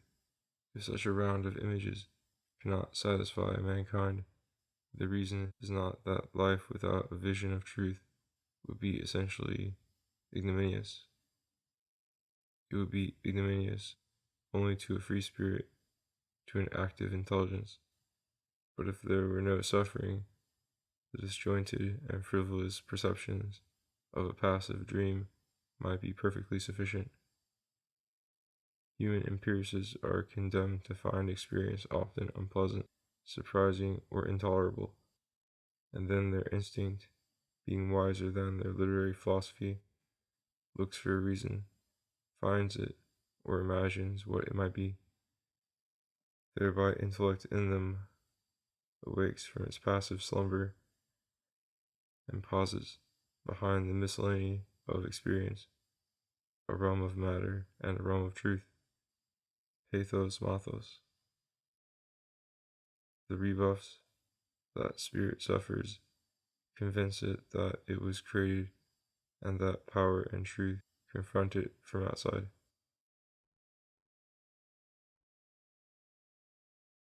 Even more clearly optional is a sense for the beautiful. If we have it, we complicate the simplicity of life and of satisfaction with whatever may surround us, if only it does not physically hurt. Taste would impose sacrifices and labor on mankind for the sake of harmonies that would seem foolish to the positivist. No doubt the essences arrested in intuition probably have some symbolic value in material directions. They signify health and liveliness in the organ of sense, which in turn produce fitness for action. The ground of intuition is always attention and openness outward, if not physically in space, at least organically towards some ulterior movement, as in words formulating a thought. Yet the quickest and most skillful action, like the happiest phrase, comes automatically, and the spirit accepts it with wonder, as if it were a firstborn child. In itself, this intuition, when it supervenes, rather arrests action in a touch of trance. We pause and must hold our breath for a moment. Then, having found its distance and taken fresh aim, action begins again. There is therefore plenty of intellectual breath in daily life, in working, fighting, traveling, or migrating. Yet this development is not inevitable. Other animals prefer to reinforce their defenses at home without venturing on a perilous life abroad, and they acquire thick skins and shells, happy in their slow, surly movements and dull digestions. To feel joy, to let spirit fly up into the air, they would esteem a gratuitous waste of energy. In this direction, the world constantly pulls.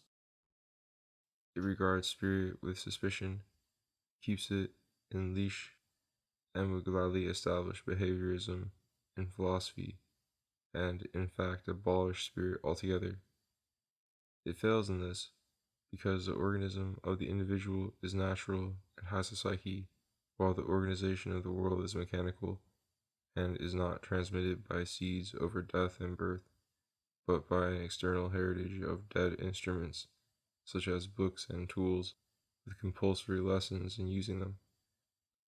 Such civilization has no psyche and no spirit of its own, so that its spontaneous equilibriums and variations naturally run counter to the perfection of its living members and to their living spirit. Is it not a great outrage that this stupid world that has no consciousness should be the parent and master of each individual soul that alone feels, wills, and morally exists? It seems so to the baffled child, yet spirit has no materials or instruments of its own with which to build a better world, except in fancy, and even fancy will dry up and lose its charm if not constantly fed by external contacts. Nor is moral penury the only result of secession from the world. The worst consequence is extravagance and anarchy within the spirit. So long as the passions hide or excuse themselves in terms of some conventional morality, spirit seems to have only the flesh, and the world for its enemies. But when each passion begins to assert its primary right to life and to liberty, spirit has come upon an enemy in the spiritual sphere. The devil has entered the stage, for by this personage I understand any enemy of spirit that is internal to spirit. How can such a thing be possible? How should spirit oppose or contradict its own nature? It evidently can never do so, and if it were absolute and self-created, as the devil sometimes suggests, it would necessarily be expressed perfectly in all its forms, since these could spring only from its unimpeded energies. But in fact, the spirit is earthborn and essentially incarnate, a phase of some psyche, and the psyche in turn is an organic trope in animals that meets with all sorts of overexcitations and hindrances in carrying out its rhythms. Hence, spirit may easily be found speaking here for one incipient passion and there for another within the same soul. Different impulses, contrary thoughts, may then cross the spirit and bewilder it, for though they may be collated sufficiently for their conflict to be felt, they will be impossible to synthesize or fuse morally into a single vision or a wholehearted aspiration. The spirit will be torn by a divided personality, enkindled now in oneself and now in another, yet conscious in each that the other exists. A mad world of quarreling demons will have been hatched in the proud intelligence that thought it beneath its dignity to obey the atoms or the stars. Extreme forms of such distraction we now call insanity. But the same incubus oppresses the ordinary rebellious mind, producing sullenness and hypocrisy, or perhaps issuing in some fanatical heresy or crime. This, as well as frank madness, was once attributed to being possessed by a devil. But I will confine my notion of bedevilment to forms of mental distraction compatible with conventional behavior and plausible reasoning in words. I conceive the devil after the manner of modern poets as a civilized tempter, intellectually inbred, and perhaps secretly ravaged by some beastly or insane force. He is aggressive and revolutionary, scornful of nature and custom, not merely whimsical and helplessly odd. Much less is he to be identified with a genuinely original mind, tending to establish new standards in logic or morals.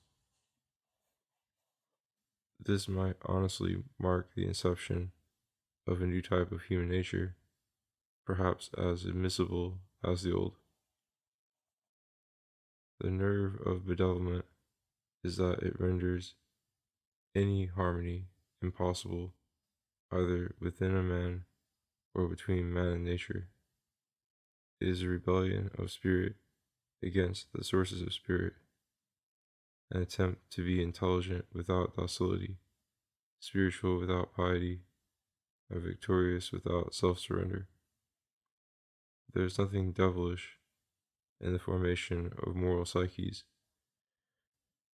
even if they seem grotesque to our human eyes. Nature is full of that sort of monsters, and might be said to be composed of nothing else.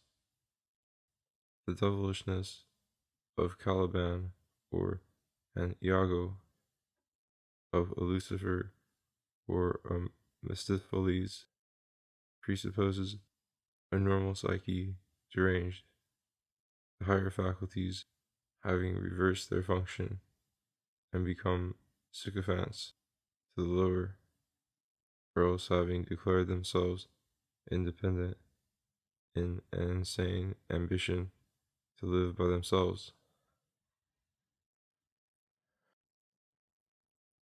The first of these bedevilments merely accepts the natural seductions of the flesh and the world, abdicating any spiritual right to control or reject them, and we see sometimes how an undisciplined spirit, at the end of its rope and corrupted by despair, reverts to this natural servitude with a cynical scorn. This is the servility of Mephistopheles.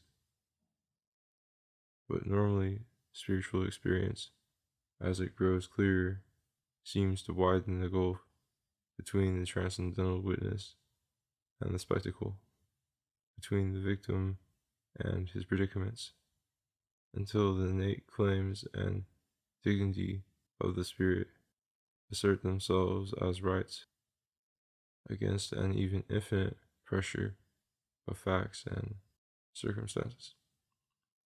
This is the rebellion of Lucifer. There would be no rebellion, but only analysis, in noting the transcendental status of spirit, and in seeing that things cannot prove their existence save by coming within its range, nor trouble it save by modifying its moral temperature. Spirit is everywhere the first person, the only speaker of all the parts. Here is a vital necessity, at once a quasi-divine privilege and a fatal animal limitation, a blessing to the humble and a snare to the proud. Shall I wonder and give thanks that in my little mirror such great things can be reflected? Or shall I proclaim myself the universal protagonist, the indispensable Proteus, out of whom all things are formed? And yet is not this sad omnipotence, or rather a profound impotence, never to have a neighbor, never to find a friend, but always to dream unchallengeably and helplessly of some vapid universe? The spirit enthroned in the animal heart, as in an audience chamber, may fancy itself a monarch. Can any messenger reach it that it does not admit into its presence? Can any event alarm it that it does not choose to care about? Can anything but its own will dictate the commands that it shall issue? And as these commands are often obeyed instantly by its own thoughts, the privy councillors in its presence, ought not all things always to obey likewise? Is it perhaps only irresolution in the spirit, its want of faith and courage, that allows events to fluctuate, to surprise, or to seem disastrous? Might not a spirit that obeyed its own orders give orders to the universe? Magic is a childlike belief and practice in which the pride of spirit remains instinctive and subordinate to some natural action or desire. A mock art arises, a semblance of accomplishing something mechanically. But the method is capricious, playful, symbolic, out of all natural relation to the intended effect. The mind jumps to that result, and names it or invokes it mentally, expecting thereby to help the sham operation to bring the result about. But as direct invocation in prayers or curses probably fails, a great elaboration is introduced into the magic ceremony, with scrupulous prescription of gestures and words, to see if nature cannot be at last compelled to obey the spirit.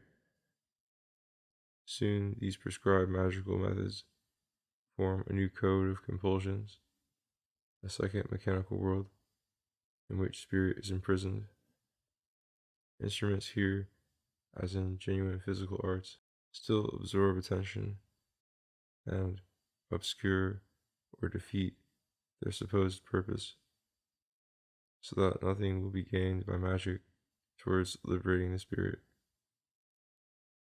An experimental study of nature would have served better, because while this too subjects the spirit to a forced discipline, it secures genuine results, genuine wealth, genuine powers over matter, and above all, it yields cogent and steady images of things and methods of thought. Whereas magic is as vain as it is pretentious, confused, and idiotic.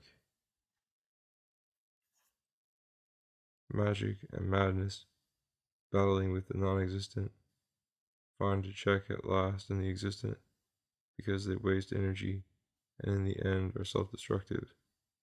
Yet this control of life by death is loose and eventual, and much wild ceremony and mad thinking flourish always in the world, although in changing forms.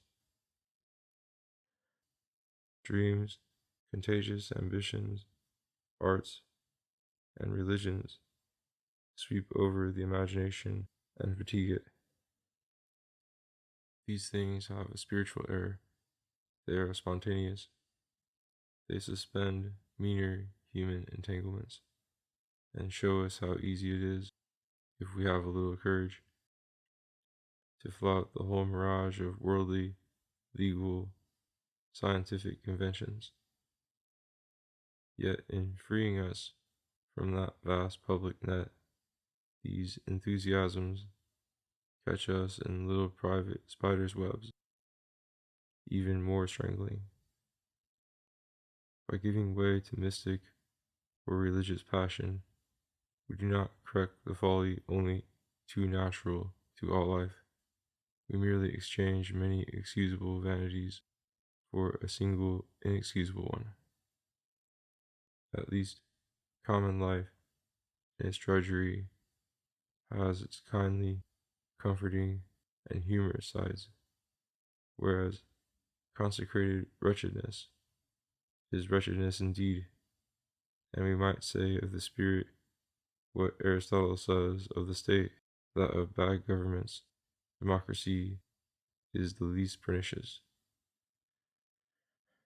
In serving many masters that inspire no respect, and are always contradicting and replacing one another, at least the spirit may snatch some moments of laughter and freedom. The sense of omnipotence, though it flatters the ignorant spirit, is only a borrowed pride. The psyche, not the spirit, exerts power and would exert it, if possible, without limits, and even the inner pride of life, the joy of progression and achievement, though only the spirit feels it, is hatched in the growing and conquering psyche. It merely develops the radical animal will to feed, swallow, clutch, and beget. A will extended into all sorts of tentative, playful actions and contacts, with which the young spirit is greatly entertained. Yet the growth and freedom of spirit are not properly of that kind. They are not prehensile, but self-diffusing, not migratory, but dominating. For a spirit, the ultimate object is always the same object, the total of events, the truth, the reality. This is an object impossible to appropriate, since it is always more than the given, and also impossible to disown. There is no willing or final surrender of any part in order to pass to something else. There is a perpetually self-confirming and self-enriching possession of the same treasure, viewed in different lights, traced to new extensions, and kindling varied emotions. The more spirit discovers, the more firmly it anchors itself. Psychic progression, on the contrary, loses every step as fast as it gains, strives to gain more, and ends by losing all. The freedom, the initiative, the creative effort inherent in life is psychic, not spiritual. Spirit is stirred and borne along by that movement, but distracted by it, because everything remains in chote, half ruined before it is completed, half forgotten before it is understood. For this reason, the visible works of nature or art are dearer to the spirit than the dark processes of creation, which are necessarily tentative, laborious, often misled, always ultimately abandoned. But a full-blown flower is beautiful, lasts for a while, can be found almost identically blooming again, season after season. Every step, as fast as it gains, strives to gain more, and ends by losing all. The freedom, the initiative, the creative effort inherent in life is psychic, not spiritual. Spirit is stirred and borne along by that movement, but distracted by it, because everything remains in chote, half ruined before it is completed, half forgotten before it is understood. For this reason, the visible works of nature or art are dearer to the spirit than the dark processes of creation, which are necessarily tentative, laborious, often misled, always ultimately abandoned. But a full-blown flower is beautiful, lasts for a while, can be found almost identically blooming again, season after season. And when the flowering psyche bursts into words or actions that are memorable, the spirit is not only excited, but satisfied. Something has been achieved. The potential has revealed its secret, and time has enriched eternity. There can be no final victory in existence, except in the comment that spirit may make on it. The dream of spiritual omnipotence is doubly shallow ontologically, because spirit cannot claim any power, not to speak of all power, without misunderstanding its spiritual essence and true dignity, and imagining it might quit its own field for the realm of matter. And the same dream is shallow morally, because omnipotence, if we had it, would merely stimulate our will to try every folly, not recognizing any limits or character to our human nature, or to the vocation of spirit and its very special, ideal infinity and peace. We should be more distracted than ever, thinking we might do anything and become everything, as magicians actually are distracted by their nostrums and shams, and as wealth and science are distracted in their worldly triumphs. What could be more vulgar than a Faust with a Mephistopheles to pander to his unsatisfied cravings? What could be flimsier than the philosophies evoked by magic? But Faust has nobler aspirations when he stands alone, when spirit speaks invisibly to him as spirit and not as a tempter exhibiting all the shabby kingdoms of the earth. Science has a side that is not alchemy or spirit raising, and even despair of science and of philosophy may enlarge the prospect, knock down the barriers, and reveal to us how omnilingual is the truth. Omnipotence, once exploded, the devil may tempt us with omniscience. This is an aspiration far more deeply rooted in the spirit than the childish illusion of power. When the eye is open, they open on all reality. What happens to turn up is an accident, and spirit is always ready for more. Indeed, the accidental appearance cannot be fully accepted without inquiry about its origin, its background, its promise, so that every perception launches us upon an infinite voyage of discovery.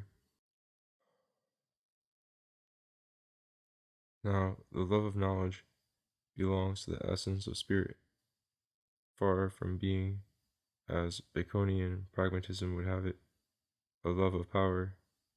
It is a love of imagination. Only that imagination needs to be fed by contact with external things and by widening vital rhythms. When the great explorers sailed in search of gold and of spices, imagination within them was dreaming of the wonders they might find, and of the splendors they might display at home after their return. The voyage, too, would be something glorious, to be described in fabulous books and woven into tapestries. This is a healthy love of knowledge, grounded on animal quests, but issuing in spiritual entertainment.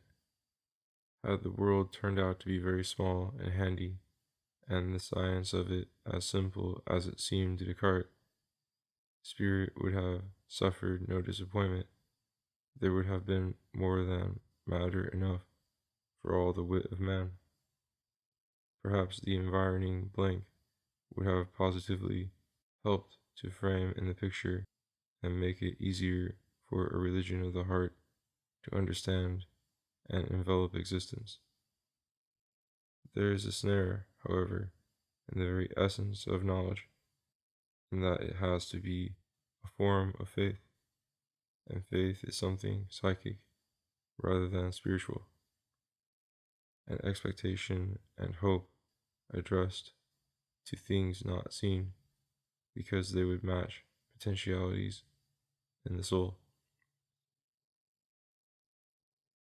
Actual belief, the expectation or affirmation in it, is a state of the spirit, but spirit could never fall into that state or maintain that assertiveness by a purely spiritual insight, since intuition is of the given and spirit is pure actuality. In knowledge, as distinguished from intuition, there is therefore a postulating element, an element of hunger unsatisfied. The datum hangs in the air, not being accepted for what it is, but taken as an index to a dynamic object that is perhaps non-existent. This adventurous intent, this sense of the ulterior and potential, strains the spirit, spoils intuition, and opens the door to doubt, argument, error, and presumption. Faith belongs to earth and to purgatory. In heaven it would be a lapse into distraction. Art, for this reason, is more spiritual than dogma and freer than action. It retains the image of action and the history of faith without the risk involved in either. Avowed illusion rescues it from illusion unavowed. Now, spirit is essentially free and always an artist and a poet, and intuition, even in the thick of action, where animal faith rules supreme and unchallenged, turns that action into a spectacle and that faith into science or prophetic vision. Time itself, though physically lapsing without arrest or recall in the process of thinking, becomes specious time for the intuition involved, which extends without sharp boundaries over the past and virtually dominates the future. all ages, forming for spirit a single panorama, always reviewable and traversed by cross lights, now from this point and now from that. Omniscience is thus not only an ultimate goal of spirit, but in miniature and inescapable pose. We always profess to know everything, in the sense that nothing can be taken into account by us, unless we somehow perceive or imagine or suspect it. This is the two-edged sword with which transcendentalism, or the cognitive sovereignty of spirit, cuts off its own head. Either we can know nothing because confined to our passing dream, or we can know nothing because there is nothing but our passing dream to be known. In the first case, spirit is tempted to commit intellectual suicide in despair at its own essential vanity and madness. In the second case, it is tempted to claim absoluteness and establish anarchy, both in living and knowing, spirit at each moment being declared free to take what direction and nurse what notions it chooses. This does not happen, says the devil, as animal faith assumes, under the influence of circumstances, so that both action and thought might have controlling objects, amid which they might steer a true or a fatal course. It happens, he says, groundlessly, without criterion, and without consequences. Spirit, by virtue of its actuality, is absolutely free and absolutely creative, the counterpart of which is that spirit must be absolutely solitary and cognitively impotent or vain, since in creating its object at each moment it exhausts its powers and has no environment that it can refer to or perceive. In its desperation, this solipsism is not without profound joy. It is wreaking a metaphysical vengeance on the great tyrant, on fate, nature, and circumstance. It is even flouting the alleged authority of one thought over another, the foolish desire of talking mind to be consecutive, consistent, conclusive. Why should the living obey the dead? Why should the present fear the future? Let me fear nothing, the mad spirit says to itself. Let me remember nothing. Let me believe nothing. Let me love now what I love now, and call it the love of liberty.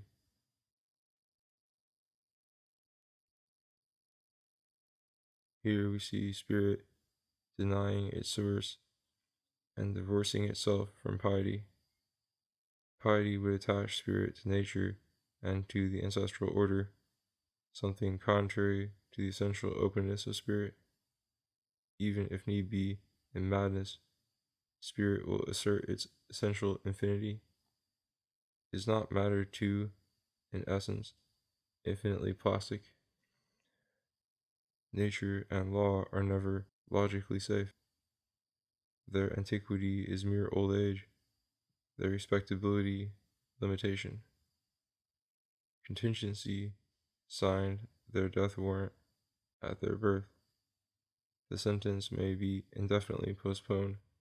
The time may never seem to come for execution, yet the guillotine is always ready to drop. Free spirit laughs best and laughs last. Speculatively, this satanic philosophy has been very little developed, because both the Indian and the Christian tradition are religious, so that, for instance, Fichte or Nietzsche or Dostoevsky takes the spirit to be a soul with a heroic or personal career, and the Indians never get rid of their primitive myth about transmigration or inherited karma. These are psychic speculations involving the realm of matter, since without material documents, and conventional naturalistic assumptions about the course of life, neither history nor psychology could begin to be. And if mystical insight or romantic chaotic poetry ever breaks the spell of animal faith and actually lets the raving spirit hold the stage for a moment, tradition and rationality immediately seize upon the inspired nonsense as upon an oracle, turn it into some sort of meaning, and infuse into it all those assumptions of common sense which, in its wild sincerity, it had dared to drop. Perhaps the future may explore the immediate more attentively, and give the devil his due. Like dreams, absolute intuition may open into perspectives of any depths and show any degree of complexity, but the complexity is all patent and the depth painted on a surface, because when intelligence and faith are suspended, objects collapse into essences, and nothing means more than what it obviously is. Such is the nemesis that overtakes the pride of knowledge when this retreats into intuition and proclaims itself absolute. How should I, the spirit argues, refer to an object without knowing what it is? Therefore, the least suggestion of an object not present to me and not existing purely in the act of being present to me is absurd and self-contradictory. Therefore, I know everything that exists, and I create the world and God and myself by thinking of them. Very well, that is a proof internal to reflection, moving by logical implication from therefore to therefore. But it ends by proving that there is nothing to know, and that every thought is simply about itself. Knowledge would be pure intuition tied to the dream, chained in its kennel, condemned to bark forever at the moon and never bite anything. All the radical irrationality and vanity of the realm of matter would have passed into that of spirit, abolishing in it all detachment, all elevation, all indicative and satiric force, for it would be itself a substance in flux, the helpless and groundless precipitation of existence. Moreover, this scrupulous skepticism itself covers a hidden animal vice. Pure logic does not argue, it is a labyrinth of paths eternally open, urging nobody to tread them, much less to tread one rather than another. Pure spirit also is selfless. Separation, judgment, scope, while they are essential to a witness that is not an actor, involve no arrogance, so long as this superiority remains spiritual only, impartial, docile to every possibility, respectful to every power, and charitable towards every feeling. Far from posing as creative, incarnate spirit, tossed amid accidents, is humble and a little sad, and such as we find it pictured in Christ, because the divine prerogatives and insights in it render it unearthly, and half kill the natural passions which it understands and yet transcends by understanding. But this transcendence is no denial, no condemnation, either of natural passions or natural beliefs. If it were, it would have abolished the world to be transcended and lost its own function and sublime vocation. Skepticism, insolence, and cognitive paralysis appear only when the natural self, which is an actor in the world and a part of the world, usurps those divine prerogatives proper to pure spirit. The assumption of jurisdiction, of centrality, of comprehensiveness, then becomes an insult to the rest of nature.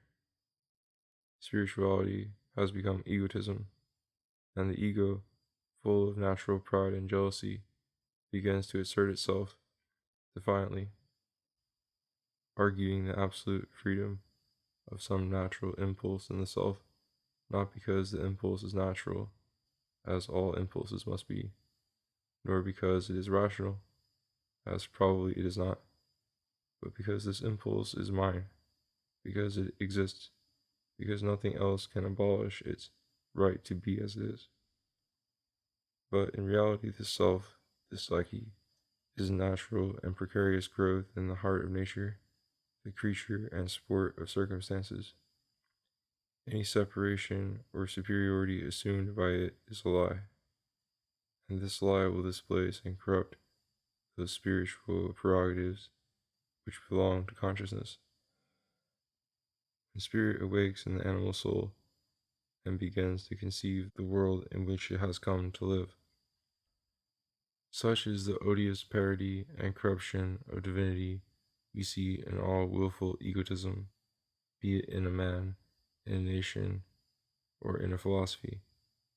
Then spirit, instead of being a deity in swaddling clothes, born helpless and despised, to suffer in all who suffer, and rejoice in all who rejoice, becomes the voice of an animality that has taken to praising itself, unnecessarily and wickedly confirming itself in the name of heaven, in all its partiality, delusion, injustice, and hate.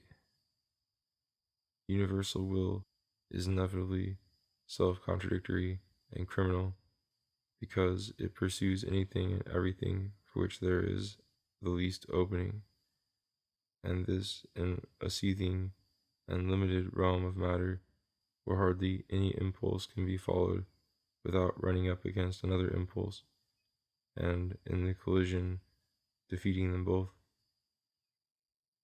But this blind self-contradiction in nature is unconscious, and in that sense innocent.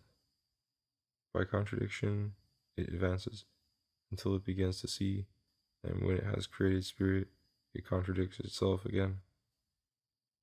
For the will in spirit is precisely not to will, but to understand the lure and the sorrow in all willing.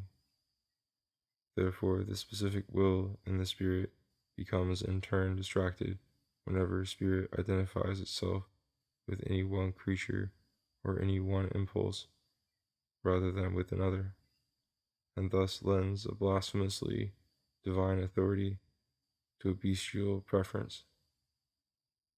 Lucifer, or spirit posing as the champion of spirit, cannot take refuge, like the worldly mind, in being conventional and finding excitement, if not happiness, in distraction. Honor compels him to digest the truth. At the same time, being spirit in rebellion, he is not willing to accept the moral of his true story. He refuses to admit humbly that spirit may be content with the torturous but fruitful evolutions of matter. Nothing remains for him but to skulk in his tent, like Achilles, and there eat out his heart in vain protests against vanity. Moodiness, however, is something grossly psychic and utterly opposed to the native sprightliness of spirit. How should this pure light dancing on the waves of mutation ever think of posing as a champion of itself against contingency or change or insecurity? That its own gift is to bridge and to transcend the flux of nature ideally, while sharing it existentially, does not authorize it to condemn all other realms of being. On the contrary, pure fidelity to its own vocation would intelligently salute and respect those realms and their several characters, and thereby would achieve its own liberation.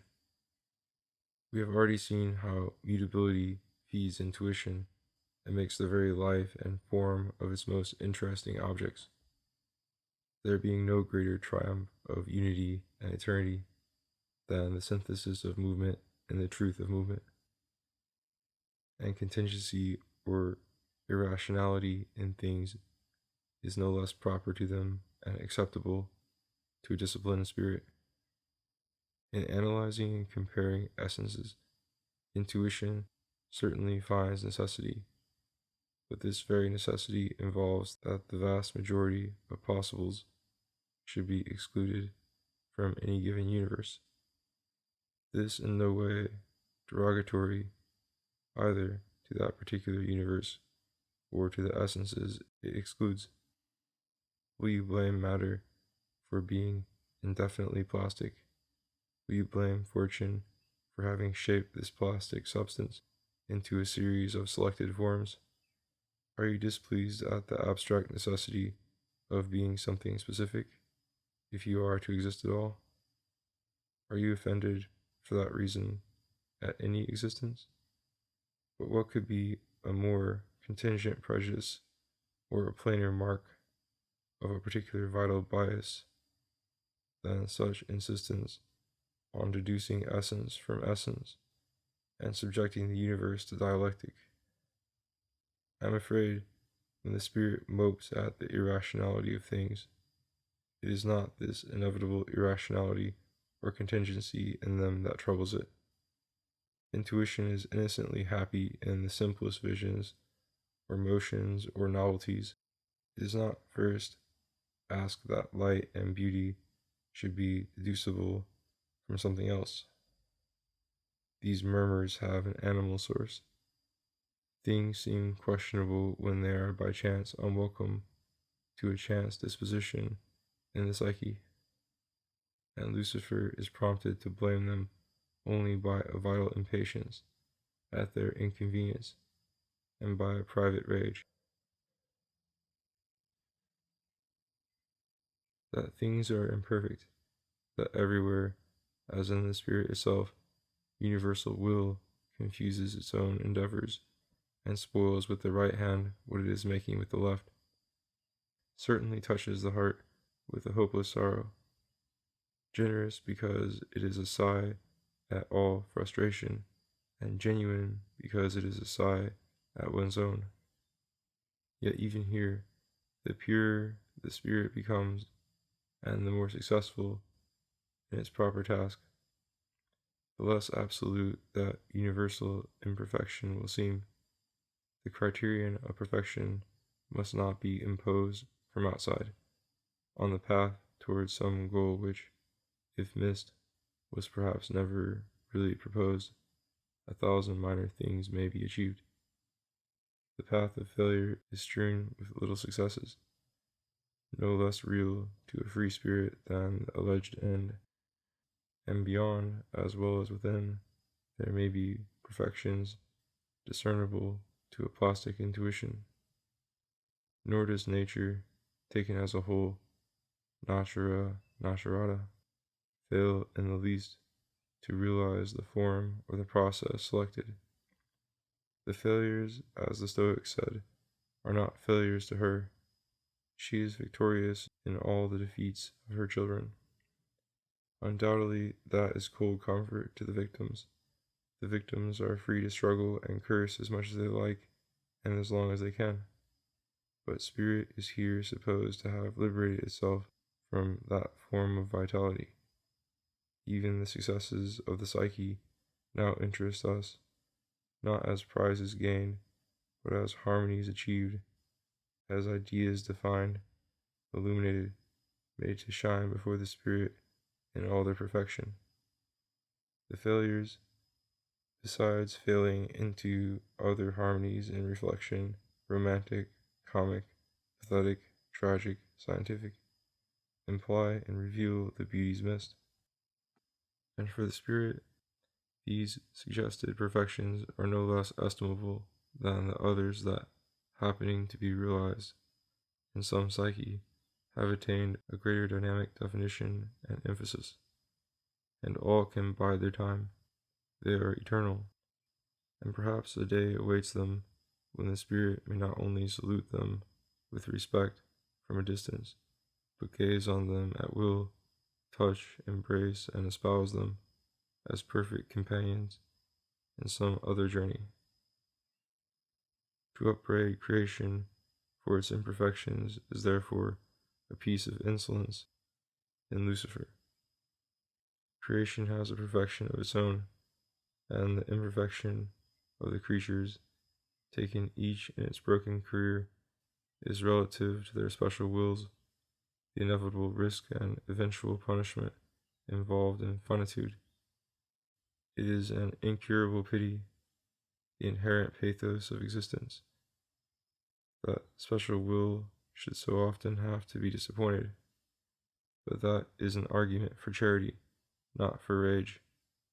Spirit too suffers from checks in its scattered instances.